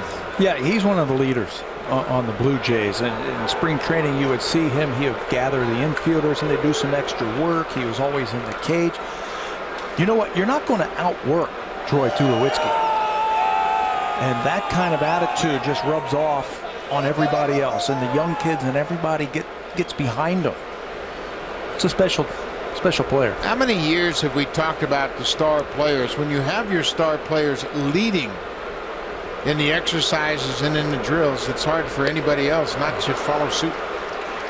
Another strikeout for Wright. That's 7 tonight. You know, we saw that recently when Derek Jeter was with the New York Yankees, the face of the team. And you know, if the veteran and the all-star and the World Series hero and everything else can go out there and get his work in, and he's the hardest worker and he's the model citizen of your team, you can't help but do the right thing. You had a chance to work with George, play with George Brett. He was the same thing with George. You know, when your stars play hard, everybody else has to do the same. Chris Colabello hacks at the first pitch. Blue Jays have 5 hits. Red Sox have out hit them 8-5, but the Blue Jays have connected for a couple of long balls. In case you're just joining us, Kevin Pillar started it off leading off the bottom of the first with a long home run to left, and then Michael Saunders led off the second with a deep home run to straightaway center.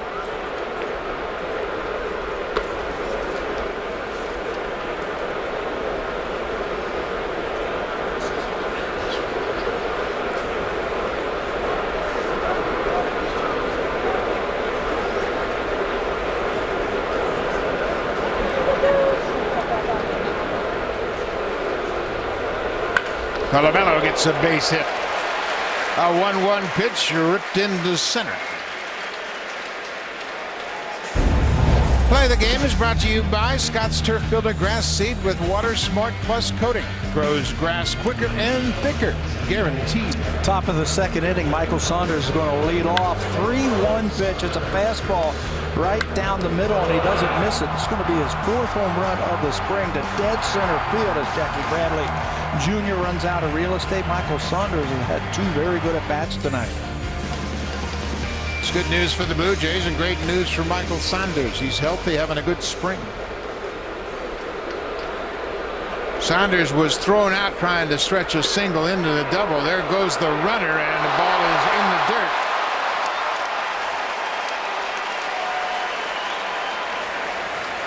John Birdie took over as a pinch runner for Tulowitzki, for Colabello, excuse me, and he steals second.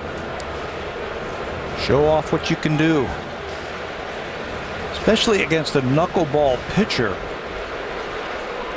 You got to get yourself into scoring position, and John Birdie does that. 1 out now.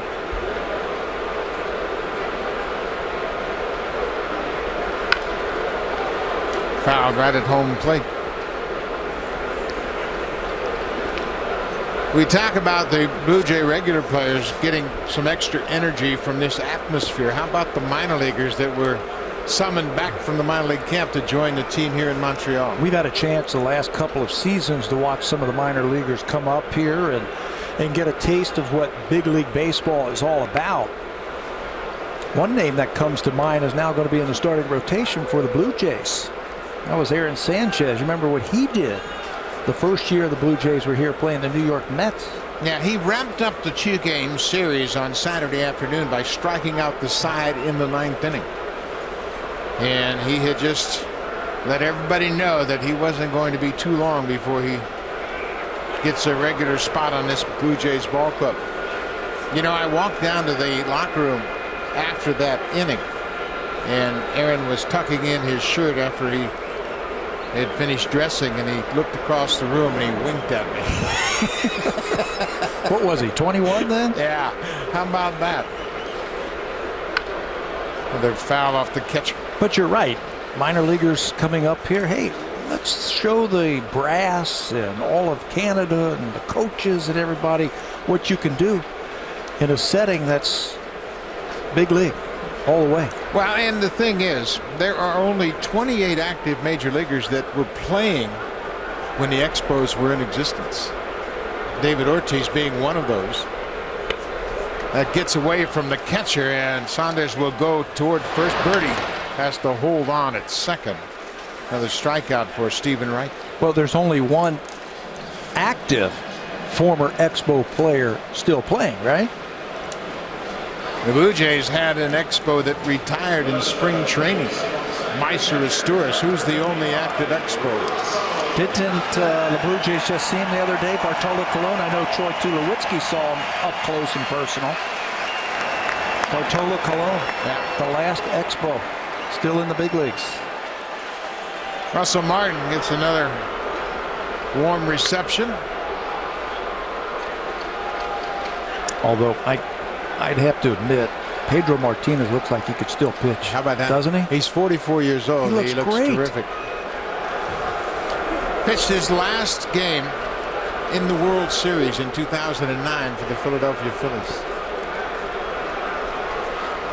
That 5-year stretch you and I were talking about, he won 3 Cy Youngs, and how many times did he finish second? He finished second in the one year when he had that stretch of 3 straight Cy Youngs. Bobbled by Bogarts. Birdie rounded third, but gets back safely. That'll be a hit for Russell Martin. Bogarts trying to backhand and had to kick off his glove.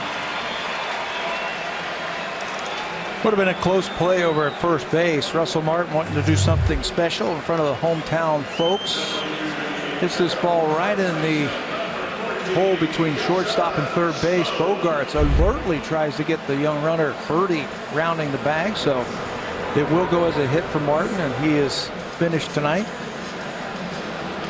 So Russell Martin has another good return to Montreal. John Farrell will make a pitching change here. Stephen Wright had a good night's work. He leaves with the game tied 2-2. 2 runners on base are his responsibility.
your passion for Canada's team.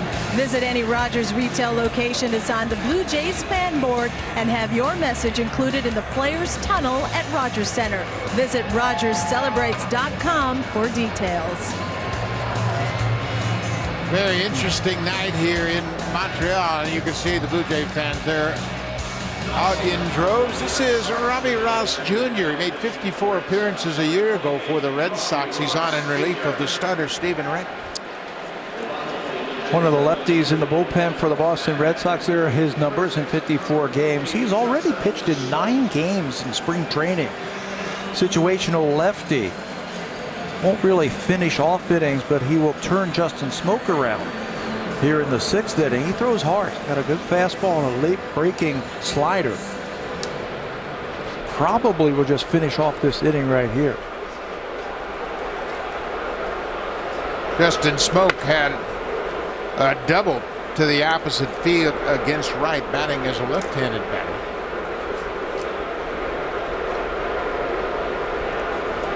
Runners at the corners. Pinch runner at first is David Adams. There's that off-speed pitch. Adams, an infielder, plays all over the diamond. He and John Birdie both with the Blue Jays throughout spring training.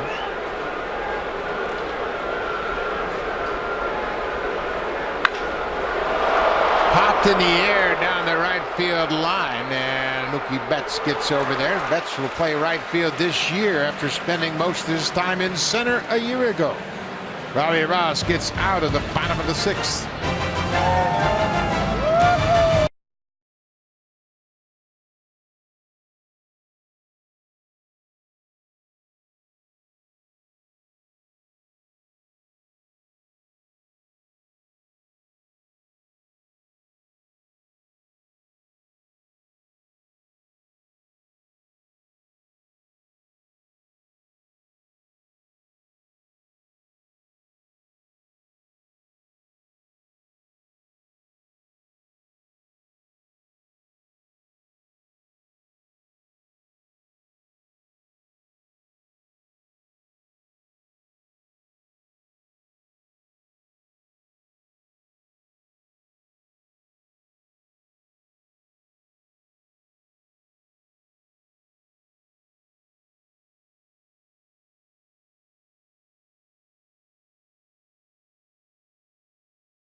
When the Expos promoted him to the job midway through the 1988 season. Now, as GM in Montreal, Dombrowski made it a point to immerse himself into the culture, taking French lessons on weekends during the season and then in the winter in order to communicate better with the media. Dombrowski says his French today is okay, but not as good as before. As for returning to the city, he says it brought back a lot of great memories. He actually took a jog through his old neighborhood in Montreal earlier this morning. He said he thought about all the great players he had during his tenure and the great times, Buck, he had taking in Montreal Canadiens hockey games as well as the Quebec Nordiques. Dave Dombrowski's had quite a career in the front office, and it all started in 1978 with the Chicago White Sox under Roland Heumann. New pitcher for the Blue Jays is Will Browning. Pitched in a couple of levels last year at A-ball and then got to Double-A. So it was 44 games. You can see 186 earned run average, and he was the closer in both of those spots. He's a sidewinder, comes from down under. Lots of wholesale changes for the Blue Jays this inning. Gio Myers at short. You saw Josh Tolley behind the plate as the regulars are done for the rest of the night.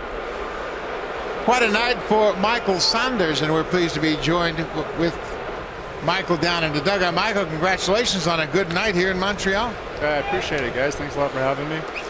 Michael, talk a little bit about what it's like when you're down in spring training for 6 weeks. You're playing day games, and then the next thing you know, you come into this atmosphere in a big league ballpark. Just get you fired up, doesn't it? Absolutely. Especially with the electric atmosphere that's here right now. It's incredible.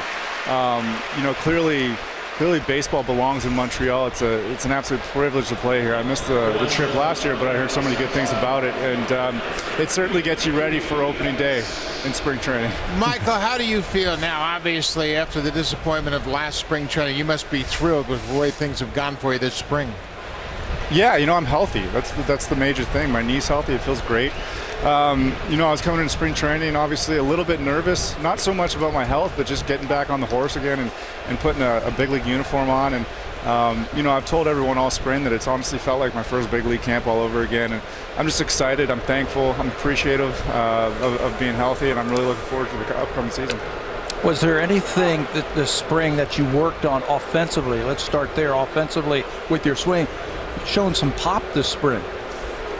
I just think, once again, I'm healthy. I have my back leg behind me now, and my legs are underneath me, and that's a big part of your swing. And you talk about power, that's a big part of where your power generates from, is from the ground up. And not so much, working on things, just, trying to see a lot of pitches, get my timing back.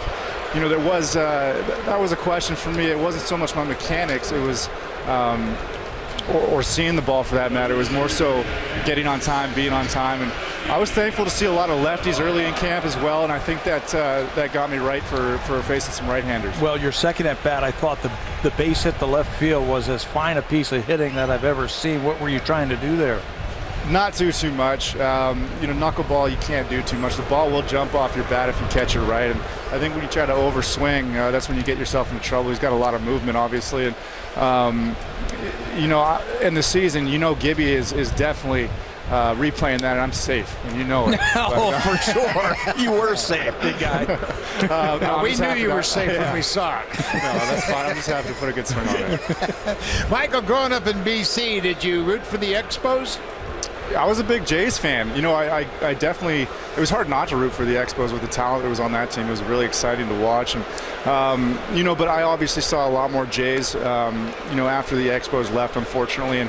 And I touched on it earlier. This crowd shows you that they want the Expos back. And baseball belongs in Montreal, and this atmosphere is just electric. And, I was just a fan of Canada more so than anything, and whichever team was playing in there at the time. Pedro takes a strike. Michael, you missed out last year, obviously, but now you've been back with the team. You've seen the chemistry change on this ball club. How important in your mind is that? We got a cameo. We got a guest here. This is the guest of honor in Montreal right now. Sorry, I completely missed that question, Buck. That's quite all right. This is live TV. We can do whatever you want. There's the cameo guy, right? Russell Martin. It's the celebrity. Boy, he's celebrity. A star, isn't he? Absolutely.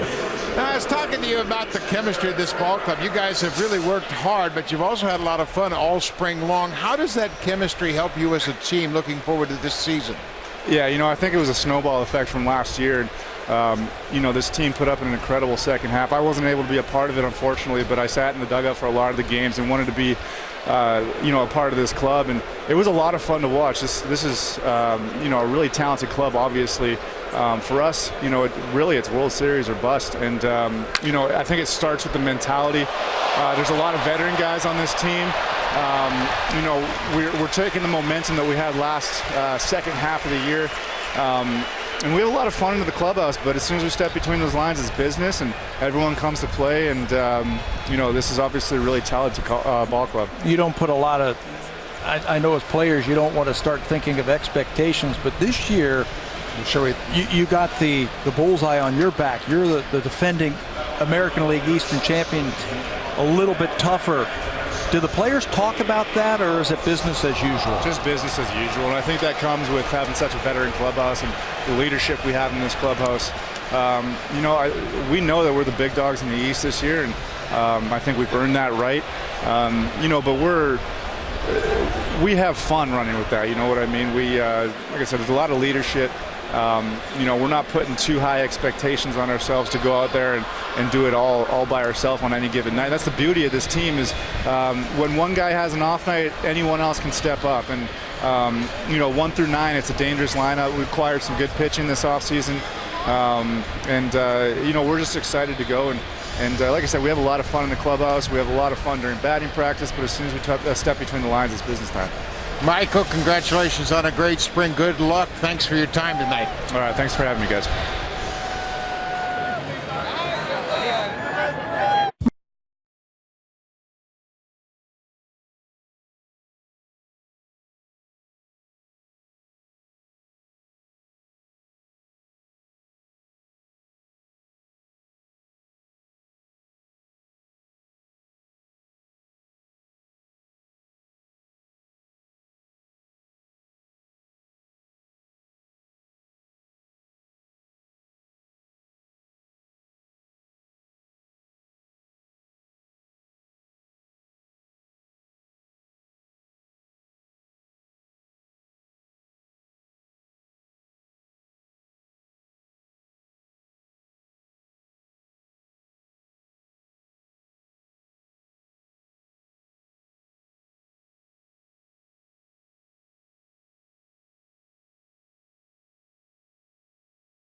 To face the Red Sox. He has shown good control in his time in his 6 games and 5 innings for the Blue Jays this spring. He throws about 3/4 from the side, throws a lot of strikes, sweeps that breaking ball in there, but he will face a pinch hitter.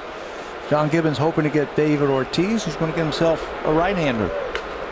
Pablo Sandoval, the switch hitting third baseman, who has been notified that he will not start at third base to begin the season for the Red Sox.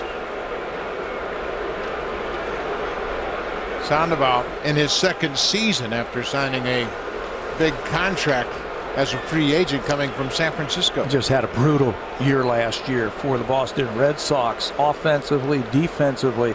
He's a good player. You hear the rumors now this spring about possibly moving on, and if Travis Shaw is going to be their everyday third baseman. Sandoval's a proven major leaguer. He's had home runs seasons of 25 and 23, both coming with the Giants. Hit 25 home runs and drove in 90 runs in 2009.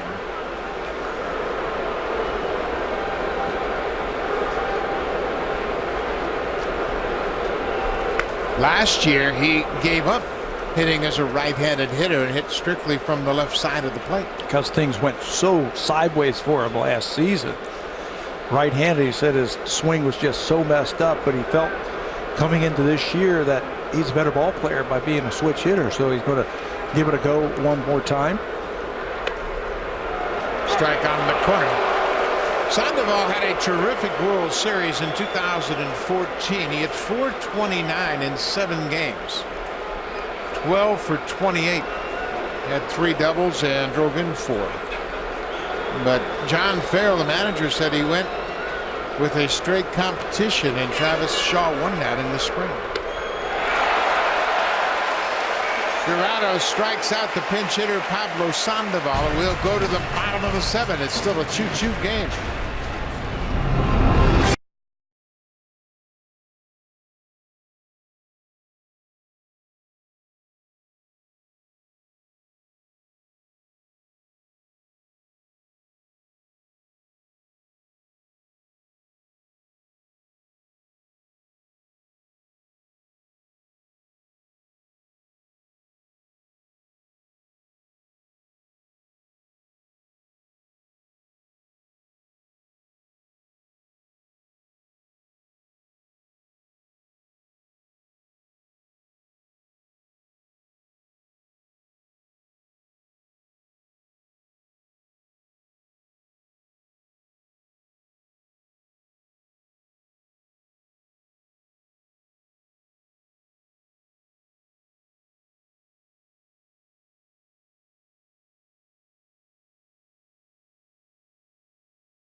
in 4K with captivating detail and 4 times the resolution of HD.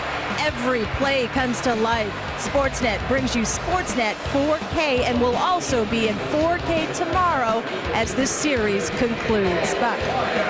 Thank you very much, Hazel. 81 home games in 4K. Make sure you check it out, and a chance to really get up close, especially on those slow motion replays. This is Gio Meyer, who has taken over at shortstop.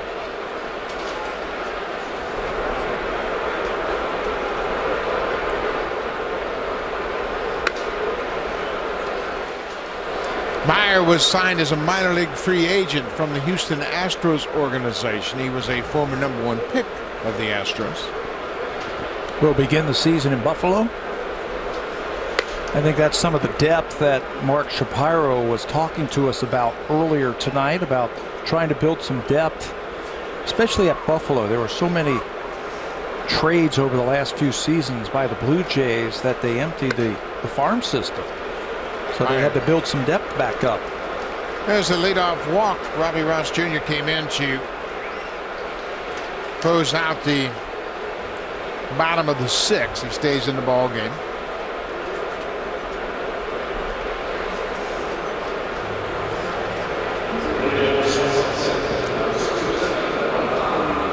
Back to the top of the order. This is Roman Fields, who took over defensively in center field.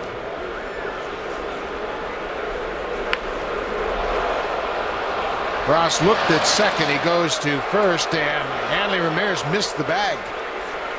Tim Leeper, the first base coach, waved safe as Ramirez was struggling to locate the bag with his foot. Looked like he missed it. First basemen are taught, find the bag first. That's the first thing you're supposed to do. I thought Robbie Ross had a shot at getting the runner at second base. You can see Ramirez right there. There's Ross taking a look at second base, but elects to go over to first base, but Hanley's not there. Well, he got his foot on the bag, but boy, was it bang bang. Leeper, you can see the first base coach with his arms extended, hoping to get that safe call. Find the bag first. Going to be interesting. Play first base every day in the big leagues. There are a lot of different plays you can't replicate in spring training. Well, what's going to help Hanley, he's a former infielder. He played shortstop. He played some third base. Now he's going to be in the infield. But you are involved in a lot of plays. Trying to find the bag. He doesn't find it, and then right at the last second touches it. That one might have been reviewed. Yeah, that would have been one they send up to the review booth. Andy Burns getting his first at bat. Burns had a good spring. He played in 23 games and played all over the diamond for John Gibbons. Had 39 at bats. He went 12 for 39. That's the .308 average.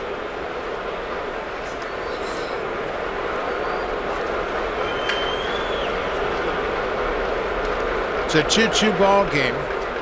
Bottom of the 7th. Backdoor breaking ball catches Burns looking. That's that late breaker from Robbie Ross that finishes off Andy Burns. Little backdoor breaking ball. Tough to give up on this one. You got to recognize the spin and somehow just try and foul that ball off. In fact, it might have been up, but the borderline call goes in Ross's favor. 2 down now. Ezequiel Carrera took over in right field for Jose Bautista. Carrera won the job out of spring training as the 4th outfielder. You got to believe a lot of that went on what he did for the Blue Jays a year ago.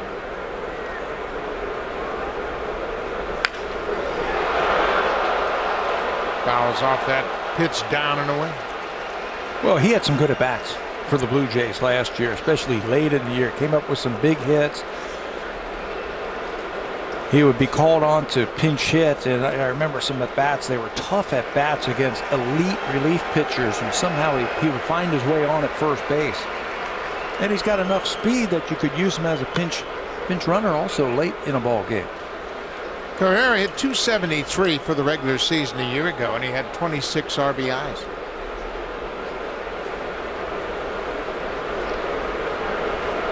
He has played with Cleveland, Philadelphia, Detroit, and now the Blue Jays. His second season with the Jays. Off-speed pitch, hits the bag. Ramirez swings at it, misses it, and the ball still bouncing around. That'll be a base hit for Carrera. Hit right on the bag, popped in the air, and Hanley Ramirez swiped at it, but all he got was air. Well, that ball seems to find you wherever you're playing. It's a tough play for the first baseman. You don't know if you should go out there and try and attack the ball and get it before it hits the base, or you just lay back, hope that the ball hits the bag and bounces right to you. This time it takes a 45-degree bounce away from Ramirez, and he can't come up with it, and Carrera's got himself an infield hit. 2 out, runners at the corners. Darwin Barney will bat for the first time. He came into the game defensively at second base. Barney had a fast start to his spring. He had a 5 RBI game in his first game against the Phillies. He drove in 7 runs all spring long. 5 of them came in his first outing. I was talking to him today about that. He said, you know, I wish I'd have a little bit more consistency. I had such a good start, wanted to do that. He said, you want to be consistent, especially the type of player that I am. I'm an extra player. I'm going to come off the bench, and you don't want too many highs or too many lows. Just stay consistent, and when you get ready for the season, you want to be on an upward incline. Well, and the problem for guys like Carrera and Barney, as you look forward to opening day, is they're not going to be many at bats. You have to get in most of your work in spring training because the regulars aren't going to miss too much time in the first month of the season. There goes Carrera.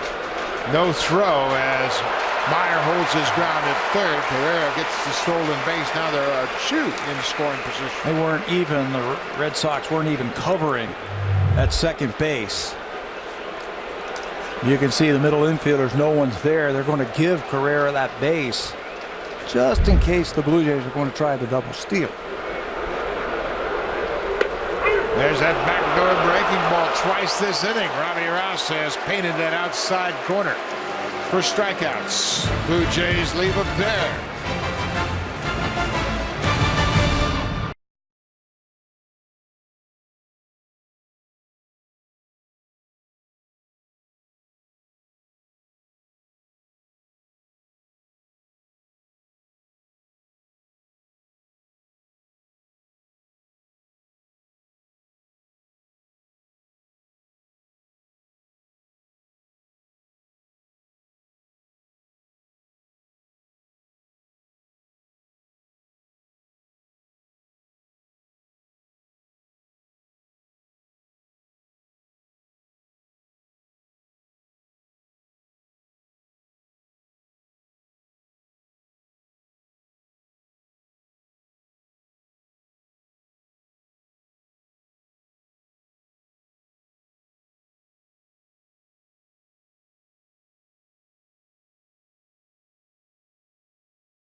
Was granted exclusive access to Roberto Osuna in his hometown of Sinaloa, Mexico this offseason. Learn how Roberto avoided the incredible danger that surrounded him growing up and how he defied the odds to become a major part of the Blue Jays bullpen at the age of 20. Don't forget, that's tomorrow following our Red Sox Blue Jays game live from Olympic Stadium.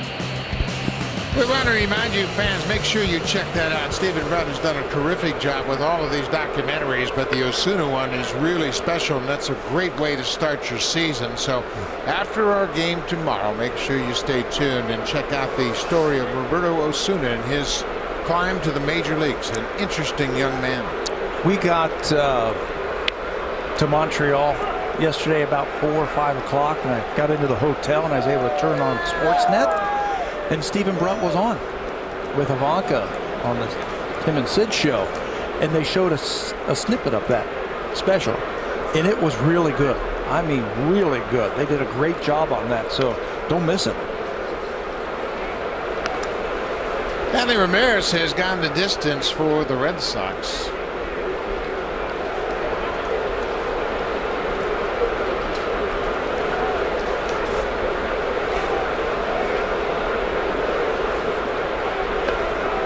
Chad Girardo, pitching for the Blue Jays, is the 5th pitcher to work here tonight for Toronto.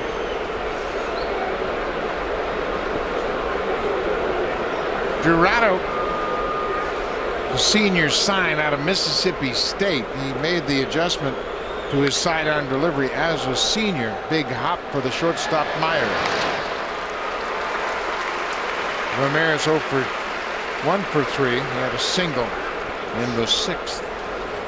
I think he opened up some eyes this spring, showed that he can throw strikes. That's the number one thing that Pete Walker demands from his relievers. You better come in and you better throw strikes. Well, especially with this Blue Jays defense, when the regular defense is out there, it's terrific. And why not throw strikes, put the ball in play, and give them a chance to help you.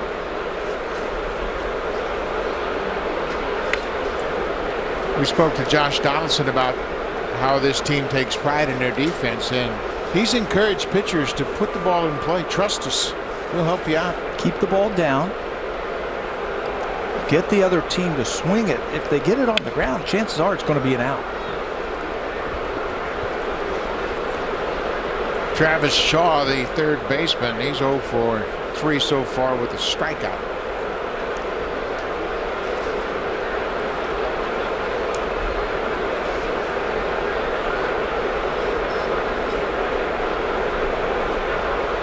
Look out. That looked like it hit the umpire. I don't think Tolley got a piece of it, and Shaw had to jump back, but appeared like the ball went all the way through and hit the umpire.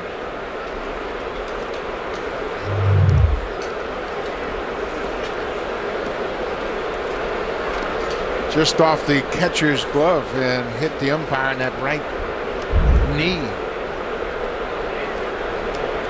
1-2, 1 out. We're in the top half of the 8th inning. Darwin Barney from shallow right. Casey Kotzman came into the ball game at first base. He's another one of those veteran players that adds depth to the system. He'll play first at Buffalo. At Buffalo, a lot of success in the major leagues in his career. One other thing he's going to bring, besides talent down there, he's going to bring some veteran leadership to some of those young players in Buffalo. Well, the Blue Jays have prepared themselves for a lot of what ifs. What if we lose a first baseman? What if we lose Donaldson? They've got Matt Dominguez, who was an everyday third baseman for the Astros. Good defender. Or David Adams also. Yeah. Adams here on the trip. He's playing third base now. Chris Young, left fielder, 1 for 3. Young getting an opportunity to face another left-hander. He started because Jay Happ began. But John Gibbons feels much better about the team at this point this year than he did last spring. 6 rookies. 6 rookies made the team out of spring training last year, so there was a lot of question marks heading into 2015. Can't say that now. Blue Jay players are chomping at the bit. They want this season to get started. Driven to center field. Roman Fields is there. We'll go to the bottom of the 8th, and now it's time for a Blue Jays Central update. Here's Jamie Campbell and Greg Zong.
former Montreal Expos were introduced, Tim Raines, and then Vladdy Guerrero gets a warm reception with a packed house here at the Big O. And finally, how about the Hall of Famer, Pedro Martinez, with that number 45, the number that the Red Sox retired, gets a welcome back to Montreal. And Pat, he told us during his interview that it was the first time he got a chance to express his thoughts about how well he was received here in Montreal by the Expo fans. Won his first Cy Young Award here in Montreal, and he never got a chance because he was then traded after that. Never had a chance to thank the fans for what they meant to him in his time here. And he had a great speech at the beginning saying, you know, the mayor, he called out the mayor, said, Mayor, I know you're in the stands here. Get Major League Baseball back here to Montreal. What a wonderful guy. Noe Ramirez will be the third Red Sox pitcher to work here tonight. Ramirez, you saw his numbers from a year ago. Ramirez pitched in 10 games this spring down in Florida. Pitched to a 150 earned run average. Did a nice job for Boston in the spring. He pitched against the Blue Jays on the 11th of March. Went 2 innings, allowed just 1 hit, no runs, walked a couple, and struck out 2. Very high on this arm. This is Rowdy Tellez, who will pitch hit for John Birdie. But the Red Sox are very high on Ramirez. Very aggressive. He's going to throw a lot of strikes. Rowdy Tellez hits it to center field. The youngster flies out. Tellez, just 21 years old, makes the first out of the bottom of the 8th. Came on as a pinch hitter.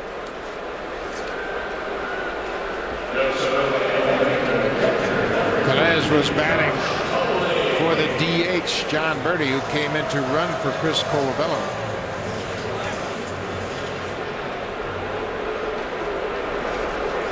This is Josh Tolley. Took over for Russell Martin behind the plate. Tolley had a pretty good spring. I think the one number that stands out in my mind from Tolley was the fact he had 3 doubles.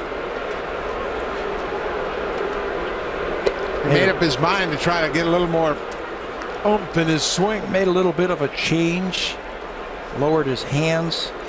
It was a process for him during spring training. He wanted to really start yanking the ball and start getting some extra base pop in that bat. So when you're called upon, he's going to catch R.A. Dickey. And that's probably going to be it. So 1 time every 5 days. So when you get your chance to catch, let's see if I can do some damage offensively to help my team. Saw the Russell Martin jersey prominent in this crowd tonight.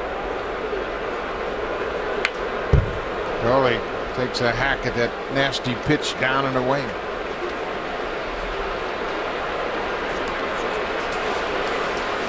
The way the rotation is set up, Marcus Stroman will start on Sunday against Chris Archer in the Tampa Bay Rays. Then Monday night, it'll be R.A. Dickey, so Tolley will be the starter in game 2. And he'll get a lefty. I think Drew Smiley is scheduled to start for the Tampa Bay Rays, so you can't pick who you hit against. Smiley's been great for Tampa too this spring. Chopped up the first baseline. That is a foul ball as Ramirez got to it just as it trickled into foul ground. Boston Red Sox trying to rebound from back-to-back last-place finishes in the AL East. Blue Jays, of course, the reigning champions of the East. And Pat, it looks to be a pretty tightly contested division this season. Yeah, it certainly is. I think everybody has improved. The Rays, they're going to have all their pitchers come back at some point this year. They might have the best pitching staff in the division. The Red Sox went out there and spent some big money on some free agents this winter to try and improve their position in the standings. Tolley strikes out, the ball's in the dirt, and will throw to first to complete the strikeout. And the Yankees today named CC Sabathia as their 5th starter. Well, the Yankees got a scare a couple of days ago when Andrew Miller got hit on a line drive, hit him on the right wrist, and he suffered a fractured bone in his wrist, but he says he's going to pitch with it. Of course, it's not his pitching yet. Right, it was on his right hand. Same game, they lost Brian Mitchell, who looked so good against the Blue Jays last Saturday. Mitchell had a foot injury, had a fractured toe, I believe, and he'll be on the disabled list, and it's like a significant amount of time, 6 to 8 weeks, I think. I think it was even longer. I heard like 3 or 4 months. Unbelievable. Bad timing for the Yankees for sure. This is David Adams. Adams entered the game in the 6th as a pinch runner for Russell Martin. He's taken over at third base.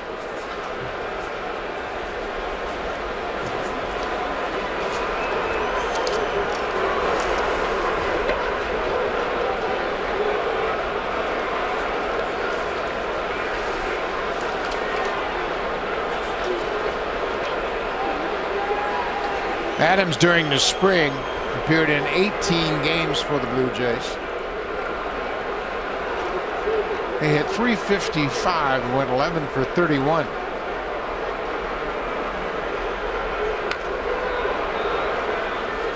Ramirez has a good arm. We saw him a couple of times last year pitch against the Blue Jays. He's got a little zip on his fastball. Tough on righties. He's got a very good breaking ball. We saw it on that check swing from David Adams. Looks like it might be the changeup.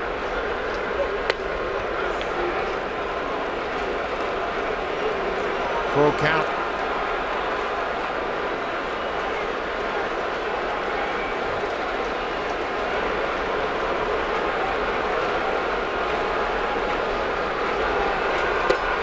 Ball 4.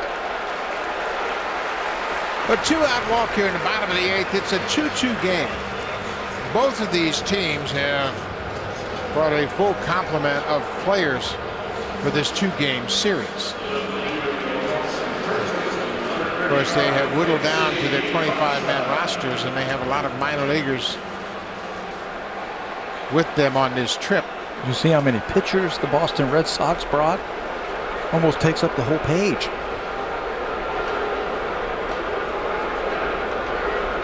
Casey Kochman getting his first at bat. Kochman can hit. We have seen that in the spring. He handles the bat very well.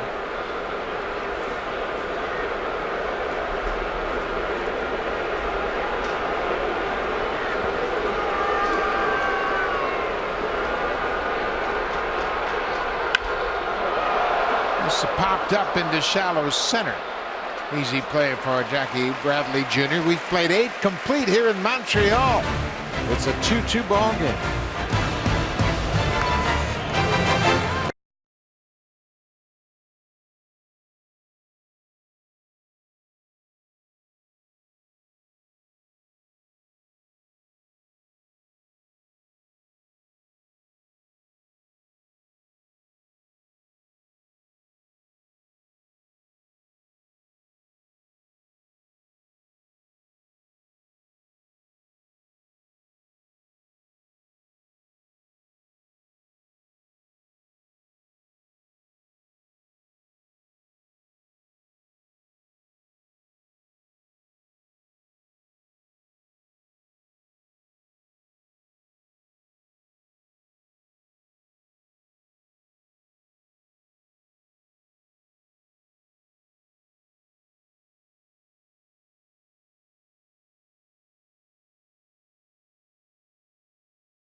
Sportsnet Pacific and Vancouver hockey. Stay tuned for the Canucks and the Ducks. And should this ball game go past the top of the hour, you can catch the beginning of it on Sportsnet Vancouver hockey. Buck.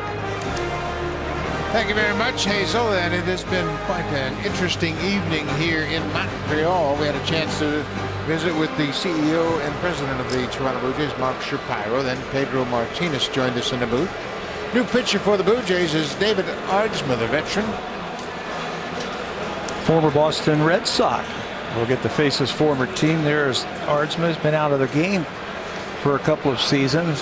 5 games this spring for the Blue Jays. He did not make the team in the bullpen. Sent down to the minor leagues, accepted that, and now will be that depth, if you will, in Buffalo this summer. Aardsma pitched for the Red Sox in 2008, appeared in 47 games, had a 4-2 record. 2-2 ball game.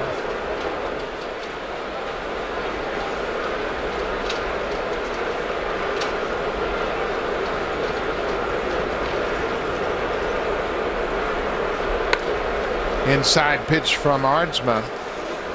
Trying to keep up with all of the changes. Ryan Mayer is the batter. He's an outfielder.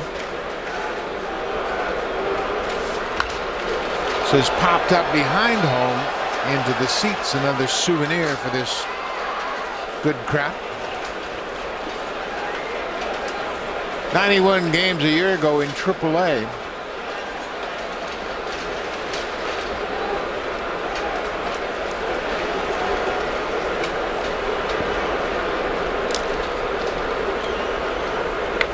Breaking ball catches the inside corner.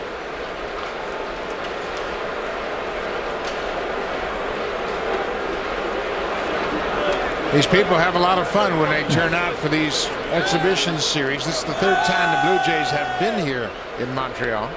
There's another good breaking ball and a strikeout for Aardsma. Aardsma, when he was younger, threw very hard, but he also complemented that with a very good breaking ball, and he threw a couple of them there to the rookie Lemaire. Right over the top. Look at the spin on that baseball. And he threw it in a good spot to pick up the strikeout.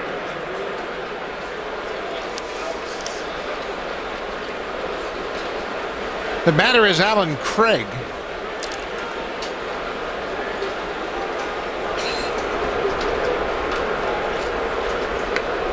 Inside fastball. Craig was a very good player with the St. Louis Cardinals, and the Red Sox picked him up, and he just hasn't been able to put it together. He was a 300 hitter, drove in 90. I think he had a season where he drove in 100 runs for the St. Louis Cardinals, but it just hasn't happened since he has come to Boston and did not make the team. He's actually sent back down to the minor leagues. He had 2 100 RBI seasons while playing in St. Louis, 13 and 14. Check that. He had 2 seasons of driving in 90. He drove in 92 runs in 2012 and 97 in 2013. And his go-to power was to right center field. He was an all-star for the Cardinals in 2013. Just hasn't been able to put things together. This is his 3rd season in the Red Sox organization. And with Boston, he's played a total of 65 games. He's at 139. That's a long fall, isn't it? From a 300 hitter down to the 100s. In 5 years in St. Louis, he had 291.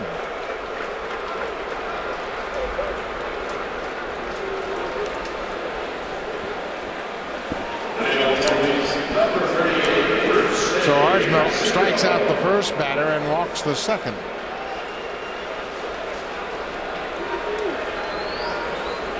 Jay Happ started. He was followed by Joe Biagini, Ryan Shapiro, Will Browning, Chad Girardo, and now David Aardsma.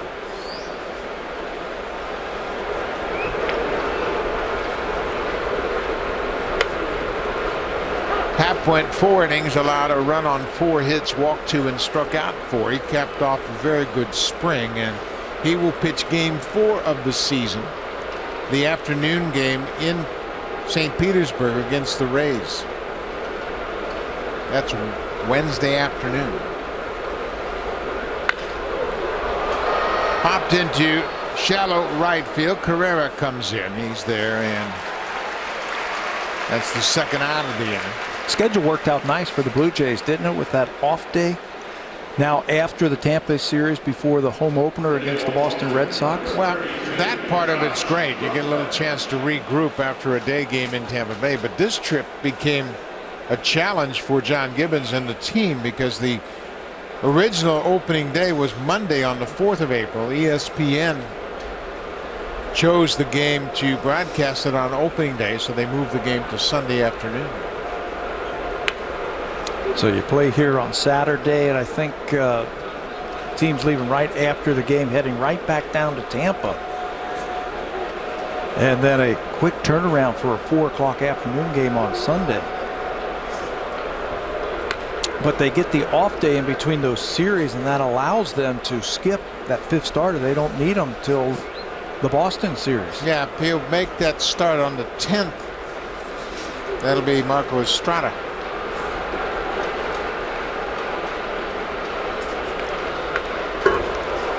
This is Josh Rutledge getting his first at bat. Rutledge took over for Dustin Pedroia at second base.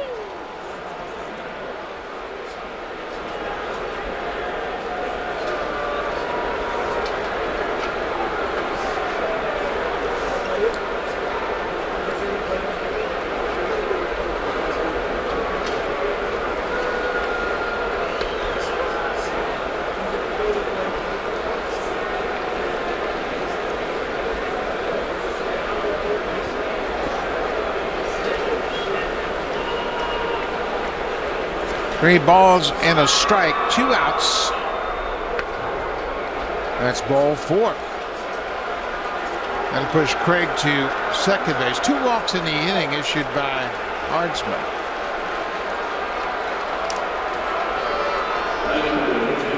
That'll bring Brock Holt to the plate.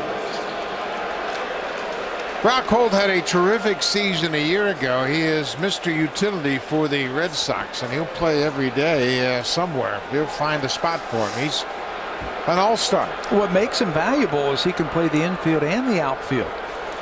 Looks like he's going to open the season in the outfield. In left field, share that with Chris Young or Rusney Castillo. I'll tell you what he's going to do. He's going to give you tough at-bats. This is not the guy you really want to face with the go-ahead run at second base and 2 outs. Yeah, he'll put the bat on the ball. In the outfield, the Blue Jays have Burns, Fields, and Carrera from left to right.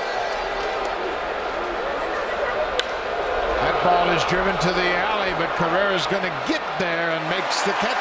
Holt retired. The Red Sox strand a pair in the top of the 9th. We'll go to the bottom of the 9th.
Training Getaway Contest. For a chance to win, purchase an eligible Old Dutch bag of potato chips and enter the UPC code at bluejays.com/Old Dutch Contest. One lucky fan will win a trip to Blue Jays spring training in Dunedin, Florida in 2017. Your prize includes tickets, airfare, and hotel. Full contest rules for you at bluejays.com/Old Dutch Contest. Buck. Hazel, it's hard to fathom spring training 2017. We're just wrapping up this year. But it's a great opportunity to see the Blue Jays up close and personal in spring training, so make sure you sign up. Matt Barnes will come on to face the Blue Jays here in the bottom of the ninth. There are Barnes' numbers last year. He went up and down from AAA to the major leagues in 32 games. 3 and 4 with a 544 earned run average. And you see some funny things in spring training, don't you? Matt Barnes going to come in here. He's going to be the 4th pitcher for the Boston Red Sox. And he wasn't real sure if he was going to be in or out. Yeah, a lot of switches, obviously, at this point of spring training. But Matt Barnes came in from center field. And look at the pitcher coming out from the dugout. That's Noe Ramirez, who finished the bottom of the 8th inning. He says, okay, I'm ready for the 9th. Picked up the baseball and then looked into the dugout and said, hey, Noe, come on back. You're out of there, big boy. And here comes Matt Barnes. There's Barnes coming in from center field, and Noe Ramirez flips the ball back toward the dirt. Only in spring training. This is Richard Urania pinch hitting. And here's Ramirez. David Price right there at the top of the step said, hey, nice half inning, man. That was the easiest half inning you're ever going to have, Mr. Ramirez. Richard Urania.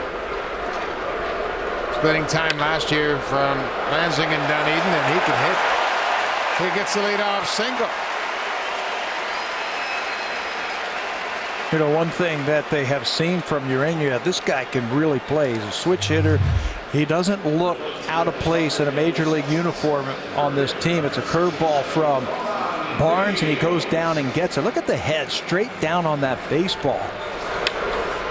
And he leads off the 9th inning with a single, and he can run too. Urania got into just 9 games in Florida. He was 3 for 15, hit 200. But he gets a leadoff single in this tie game in the 9th.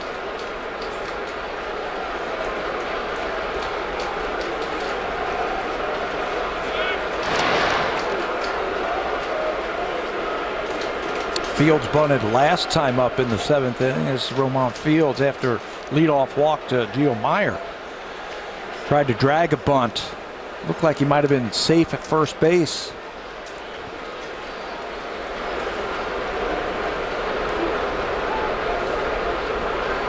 There goes the runner. The hit and run is on. Strong throw from Sandy Leon, and he is out. Sandy Leon made a strong throw. What a quick release he had, and he guns down Urania trying to steal. Urania did not have a very big lead because the hit and run was on. It's the batter's job to get a piece of that. As the runner, you got to make sure you don't get thrown out, or excuse me, you don't get picked off at first base. So you can see from that lead, it wasn't very aggressive. He was counting on Fields making contact with that baseball, but he came up empty.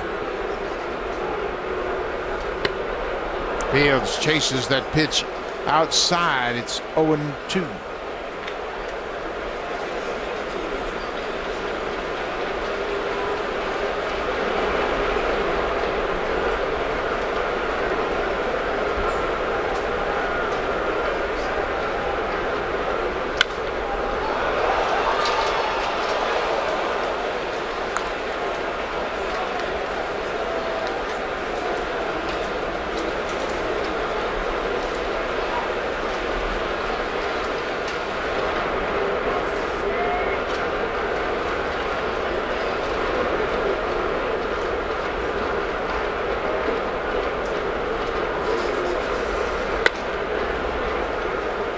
Upstairs for a ball. Pete Walker, the pitching coach, boy, he's had a fun spring. He's had a lot of new guys to work with, like David Ardsman, but he's also had a very full roster of talent. Breaking ball, that's a fair ball. Base hit for Fields. Shaw took the ball on the backhand. It took him into foul ground. He had no play. Even if he did, they weren't going to throw him out. He just runs too well. Pretty good two-strike approach right there. Breaking ball from Barnes, just slapped at it. Cuts down the swing, just slaps at it, keeps it fair. The one thing that Shaw did was catch it, keep the ball on the infielder. That's a double.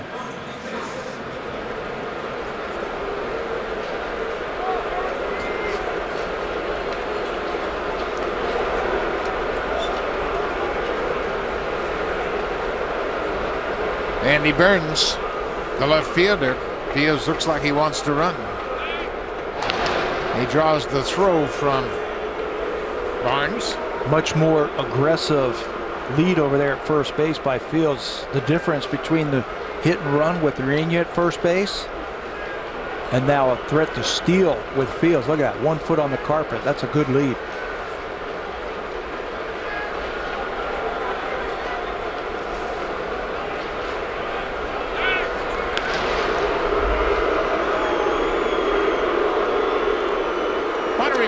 Coming up after this ball game, if it ends right now, and if not, but coming up after the game, Sportsnet Central coming up on Sportsnet, and Sportsnet Pacific, it'll feature Canucks hockey.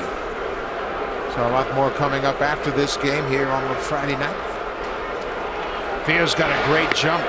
Leon's throw is in the dirt and knocked down. I think that might have hit Fields. Boy, he got a terrific jump at first and steals second. Last season, 46 stolen bases in the minor leagues for Roman Fields, and you can see he got a good aggressive lead. You knew he was going to try and get himself into scoring position. Straight steal, even with a good throw, they weren't going to get him.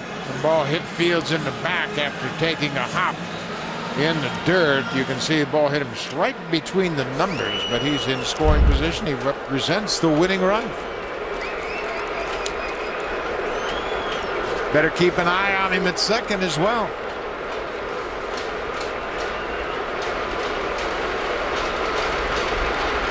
There he goes.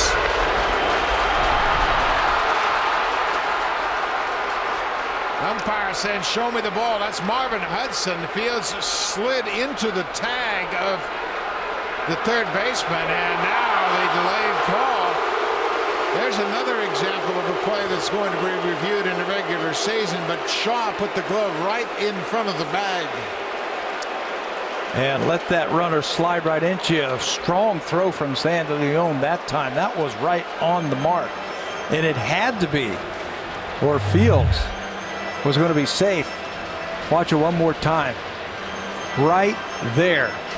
You put the glove down and he slides right into it. That's what you want to do as an infielder. Catch the ball, put the glove right in front of the bag. That's where the runners come. Let them slide right into the back of your hand. Good tag by Shaw. So 2 runners thrown out here by Sandy Leon. Shaw took that throw and went right to the front of the base. He didn't try to tag the base runner. No. You put it right in front of the bag, the backhand, the back of your glove, and let him slide right into it.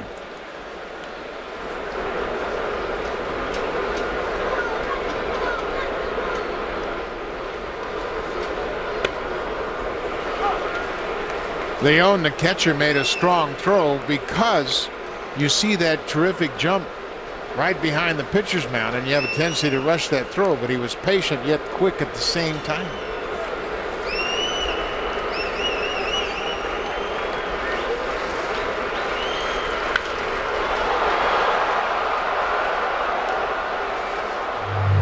First thing you want to do, get to the bag. That's exactly what he does, but look at him. See how we zoom in right there so you can see close up how he got that glove down and the runner slid right into him. The new 4K technology will really enhance those slow motion replays, and it will clear up the shot when you stop the action. 2-2 pitch in the dirt.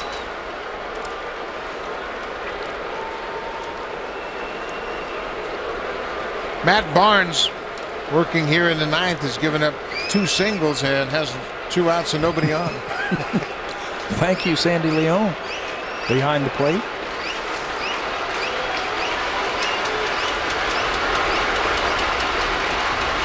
Clay Buchholz, he'll start game 2 for the Red Sox. They need a big year from Buchholz.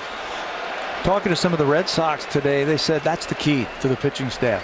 Clay Buchholz, if he stays healthy, he can give you plenty of innings. He'll be a nice compliment to David Price, who is standing right next to him.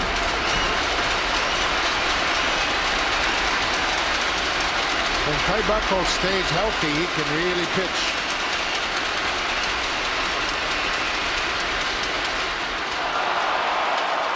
Cut on and foul tipped as Andy Burns strikes out. We've played 9 innings. It's a 2-2 ball game. A little extra inning action here in Montreal.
Reminder, NHL action for you. It's the Canucks and Ducks on right now over on Sportsnet Vancouver Hockey.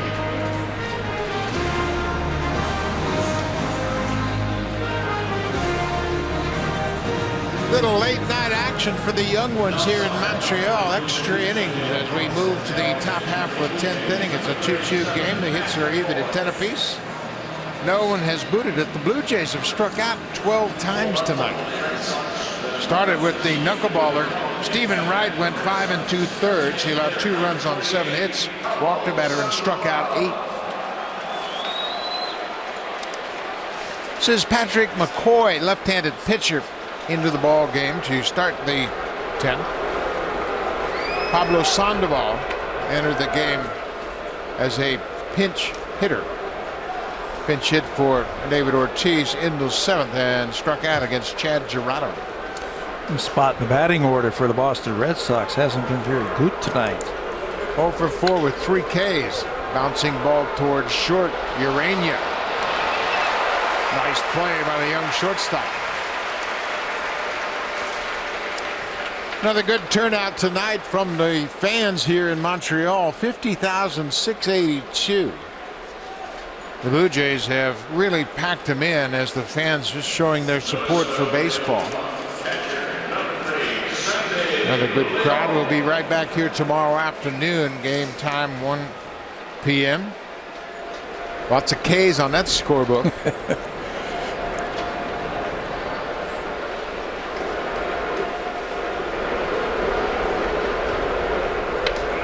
The average attendance, I was just looking at some of the numbers for this series that the Jays have had here in Montreal. 4 exhibition games. They have averaged over 48,000 per game. This is Sandy Leon. Another play for Urania. 2 ground ball outs here in the 10th. And tonight they topped that. 50,000. Patrick McCoy pitching with 2 outs here in the 10th inning. And, you know, there's such a push here in Montreal. Pedro Martinez, who spoke of it before the game, challenging the city fathers to put an effort together and get a stadium built downtown. If you build it, they will come. You can see the artist's conception. There's a deep drive, but well foul after that of Travis Shaw. But the thought among the locals here in Montreal is if we could possibly put together a stadium plan to build a stadium downtown near the Bell Center where the Canadiens play. That's the mayor there that has been out enjoying the great atmosphere, and he is a big supporter of bringing baseball back to Montreal. Looks like he got an autograph from Pedro, didn't it, on his hat there, acknowledging him in his speech today to get something done. The Expos, of course, had a terrific ball club in 1994. They had the best record in baseball. And then the strike hit, and all of that was wiped out. The only other time they had a chance for the postseason, labor strife cost them then too. The 1981 season, they actually got into the postseason and lost a tough Game 5 to the Dodgers. Blue Monday, is that what they call it here? Rick Monday hit a home run to straightaway center off Steve Rogers, who came into the ball game to pitch relief. And the Expos lost 2-1 to Fernando Valenzuela. Valenzuela pitched 8 2/3 in that game and drove in a run to tie it up 1-1. Had a ground out for an RBI. It was 1-1 going into the top of the ninth. You know what they did so well here is draft and develop great players. Well, they had some players. Tim Raines, Rodney Scott, Andre Dawson, Gary Carter, Rondell White, Warren Cromartie. Chris Spire was the shortstop on that 81 team. Ray Burris was the starting pitcher in that Game 5.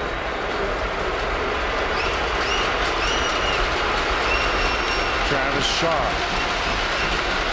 Up and away, ball 4. 2-out walk. The late Gary Carter, the Hall of Fame catcher who we lost way too soon. He was the kid here in Montreal.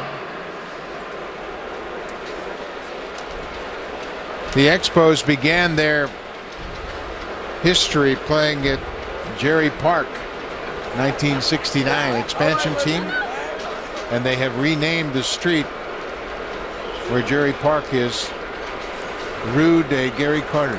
That's pretty cool. We looked that one up today, huh? Yeah. Where Jerry Park was located. It's now a condominium development. Mauricio Dubon has taken over at first base for Travis Shaw as the pinch runner.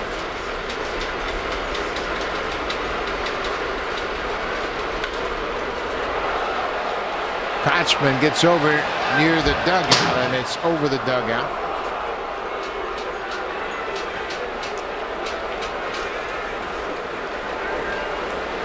You know, everybody gets excited about the great turnout in this 2-game series. This is the 3rd year they've really had a great turnout, but the question is, can they maintain the support over an 81-game season? I think a stadium would be essential to get a major league franchise back here. And nowadays they've done such a great job in building these new stadiums. You could build a smaller scale stadium, seat 37, 40,000 people, build it downtown, throw a retractable roof on it, retractable natural grass there, and it might work. I tell you what, I think it would really work. Put an American League East team here in Montreal and create that rivalry. Could you imagine the rivalry, the Blue Jays and a team here in Boston, New York?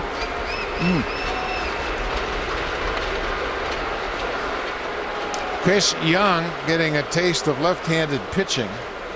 That's going to be his assignment during the regular season.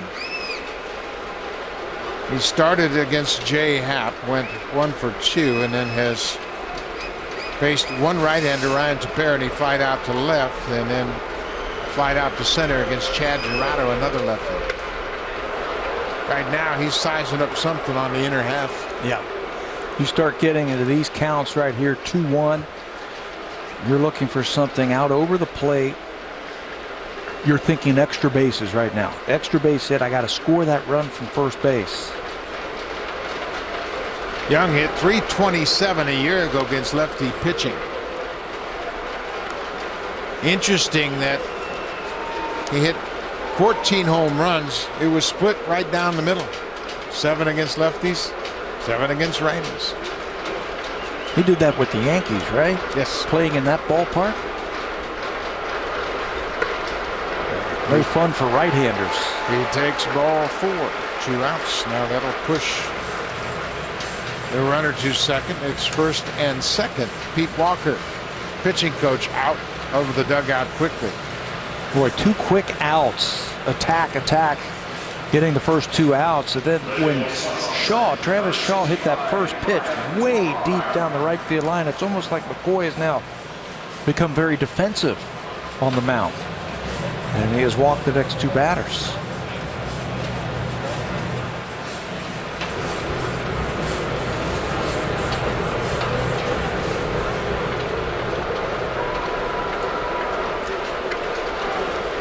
Brian Lemaire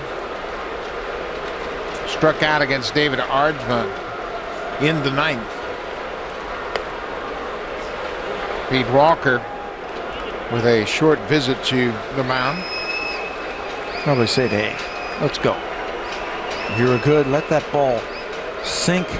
Throw strikes, help your defense out. Can't find the zone now. It's 2-0.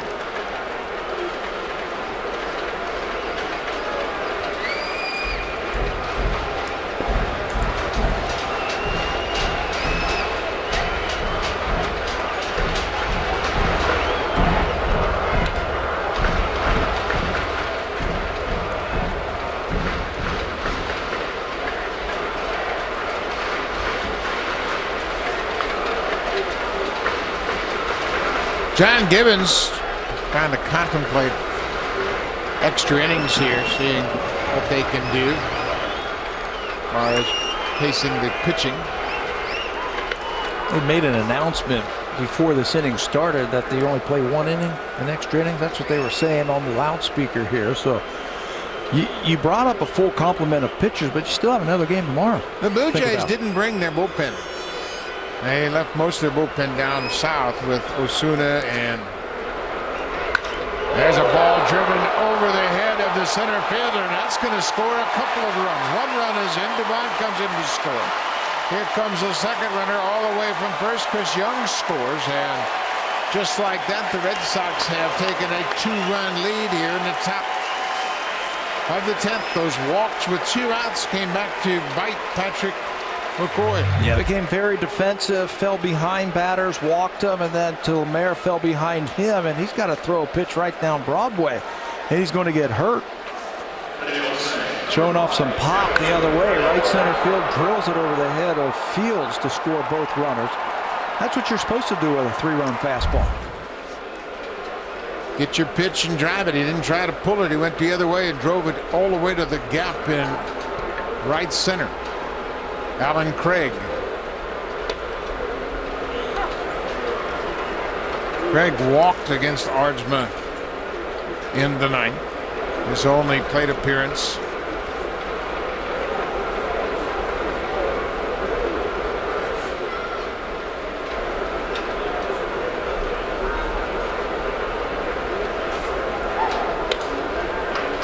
One and one.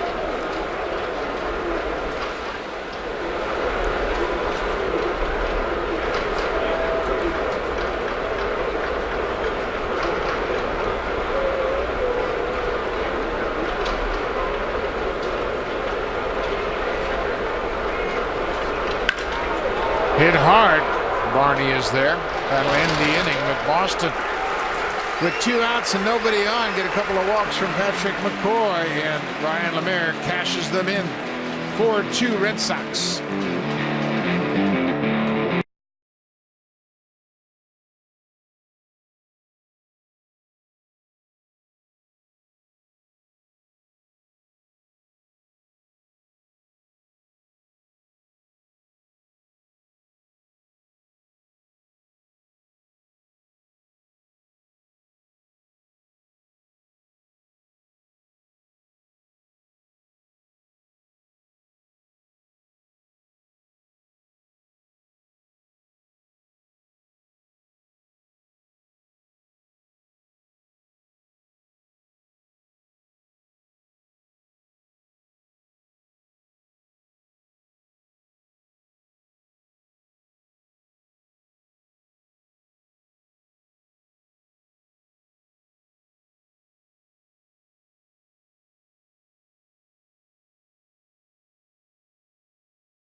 Fans J Shop is Canada's largest and only official team shop for your Toronto Blue Jays. The new 2016 authentic jersey with 40th season sleeve patch is available now. Get yours today at jshop.ca. Buck. Big season coming up for the Blue Jays. They'll wear that 40th anniversary patch all season long on their uniform. And we have reached the bottom of the 10th. The Red Sox have taken a 2-run lead, and Luis Isla is into the ball game. He is from Venezuela. One of those young pitchers that was added to the roster for this series. So just an A-ball last year, got into 35 games. You got to figure that his heart might be pumping here as he tries to save this one for the Red Sox. Looks like he's got a pretty good arm. Signed originally with the San Francisco Giants in 2013. He came to Boston last season. Pitched in 2 games in the Carolina League after spending the entire season in the California League at San Jose with the Giants. So the Blue Jays are down by 2.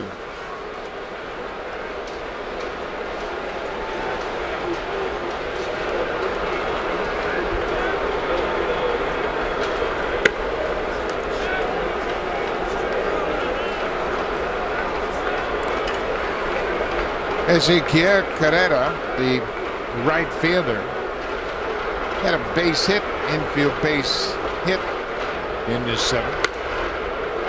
Stole a base, but was left stranded.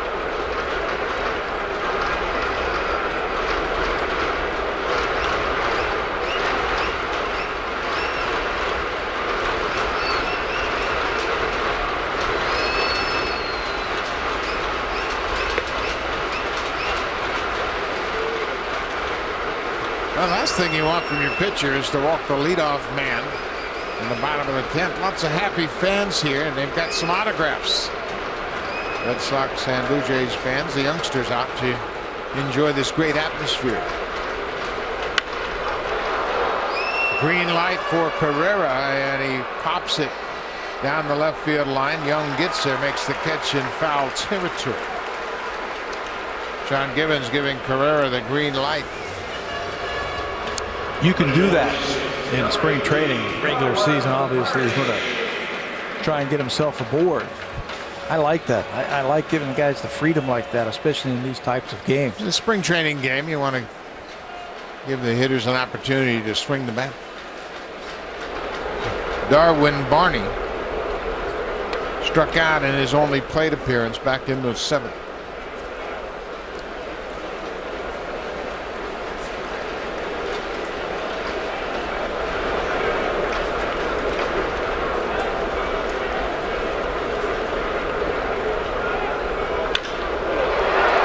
Driven to right.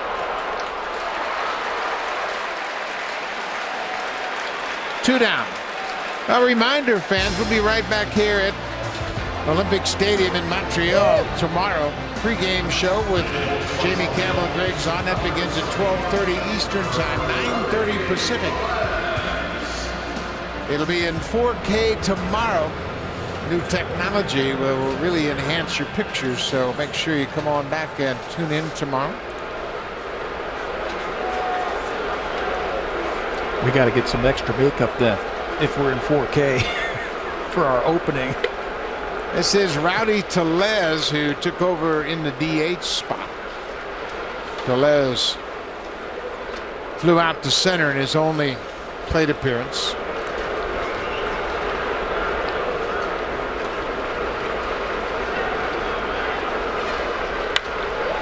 Tellez is one of the few power prospects the Blue Jays have in their system.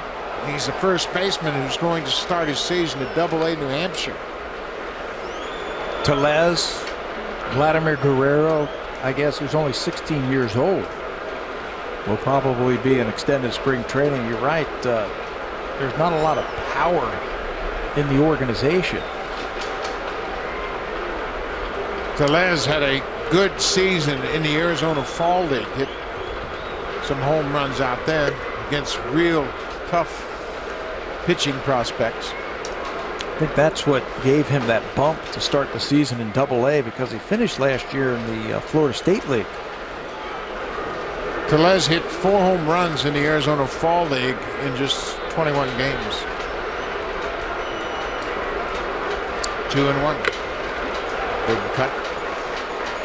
During the regular season, Tellez in 103 games hit 14 home runs and drove in 77. He started out the season in Lansing in the Midwest League and was promoted to Dunedin. Then he broke his hamate bone. Young, he's 21 years old. 2 balls, 2 strikes.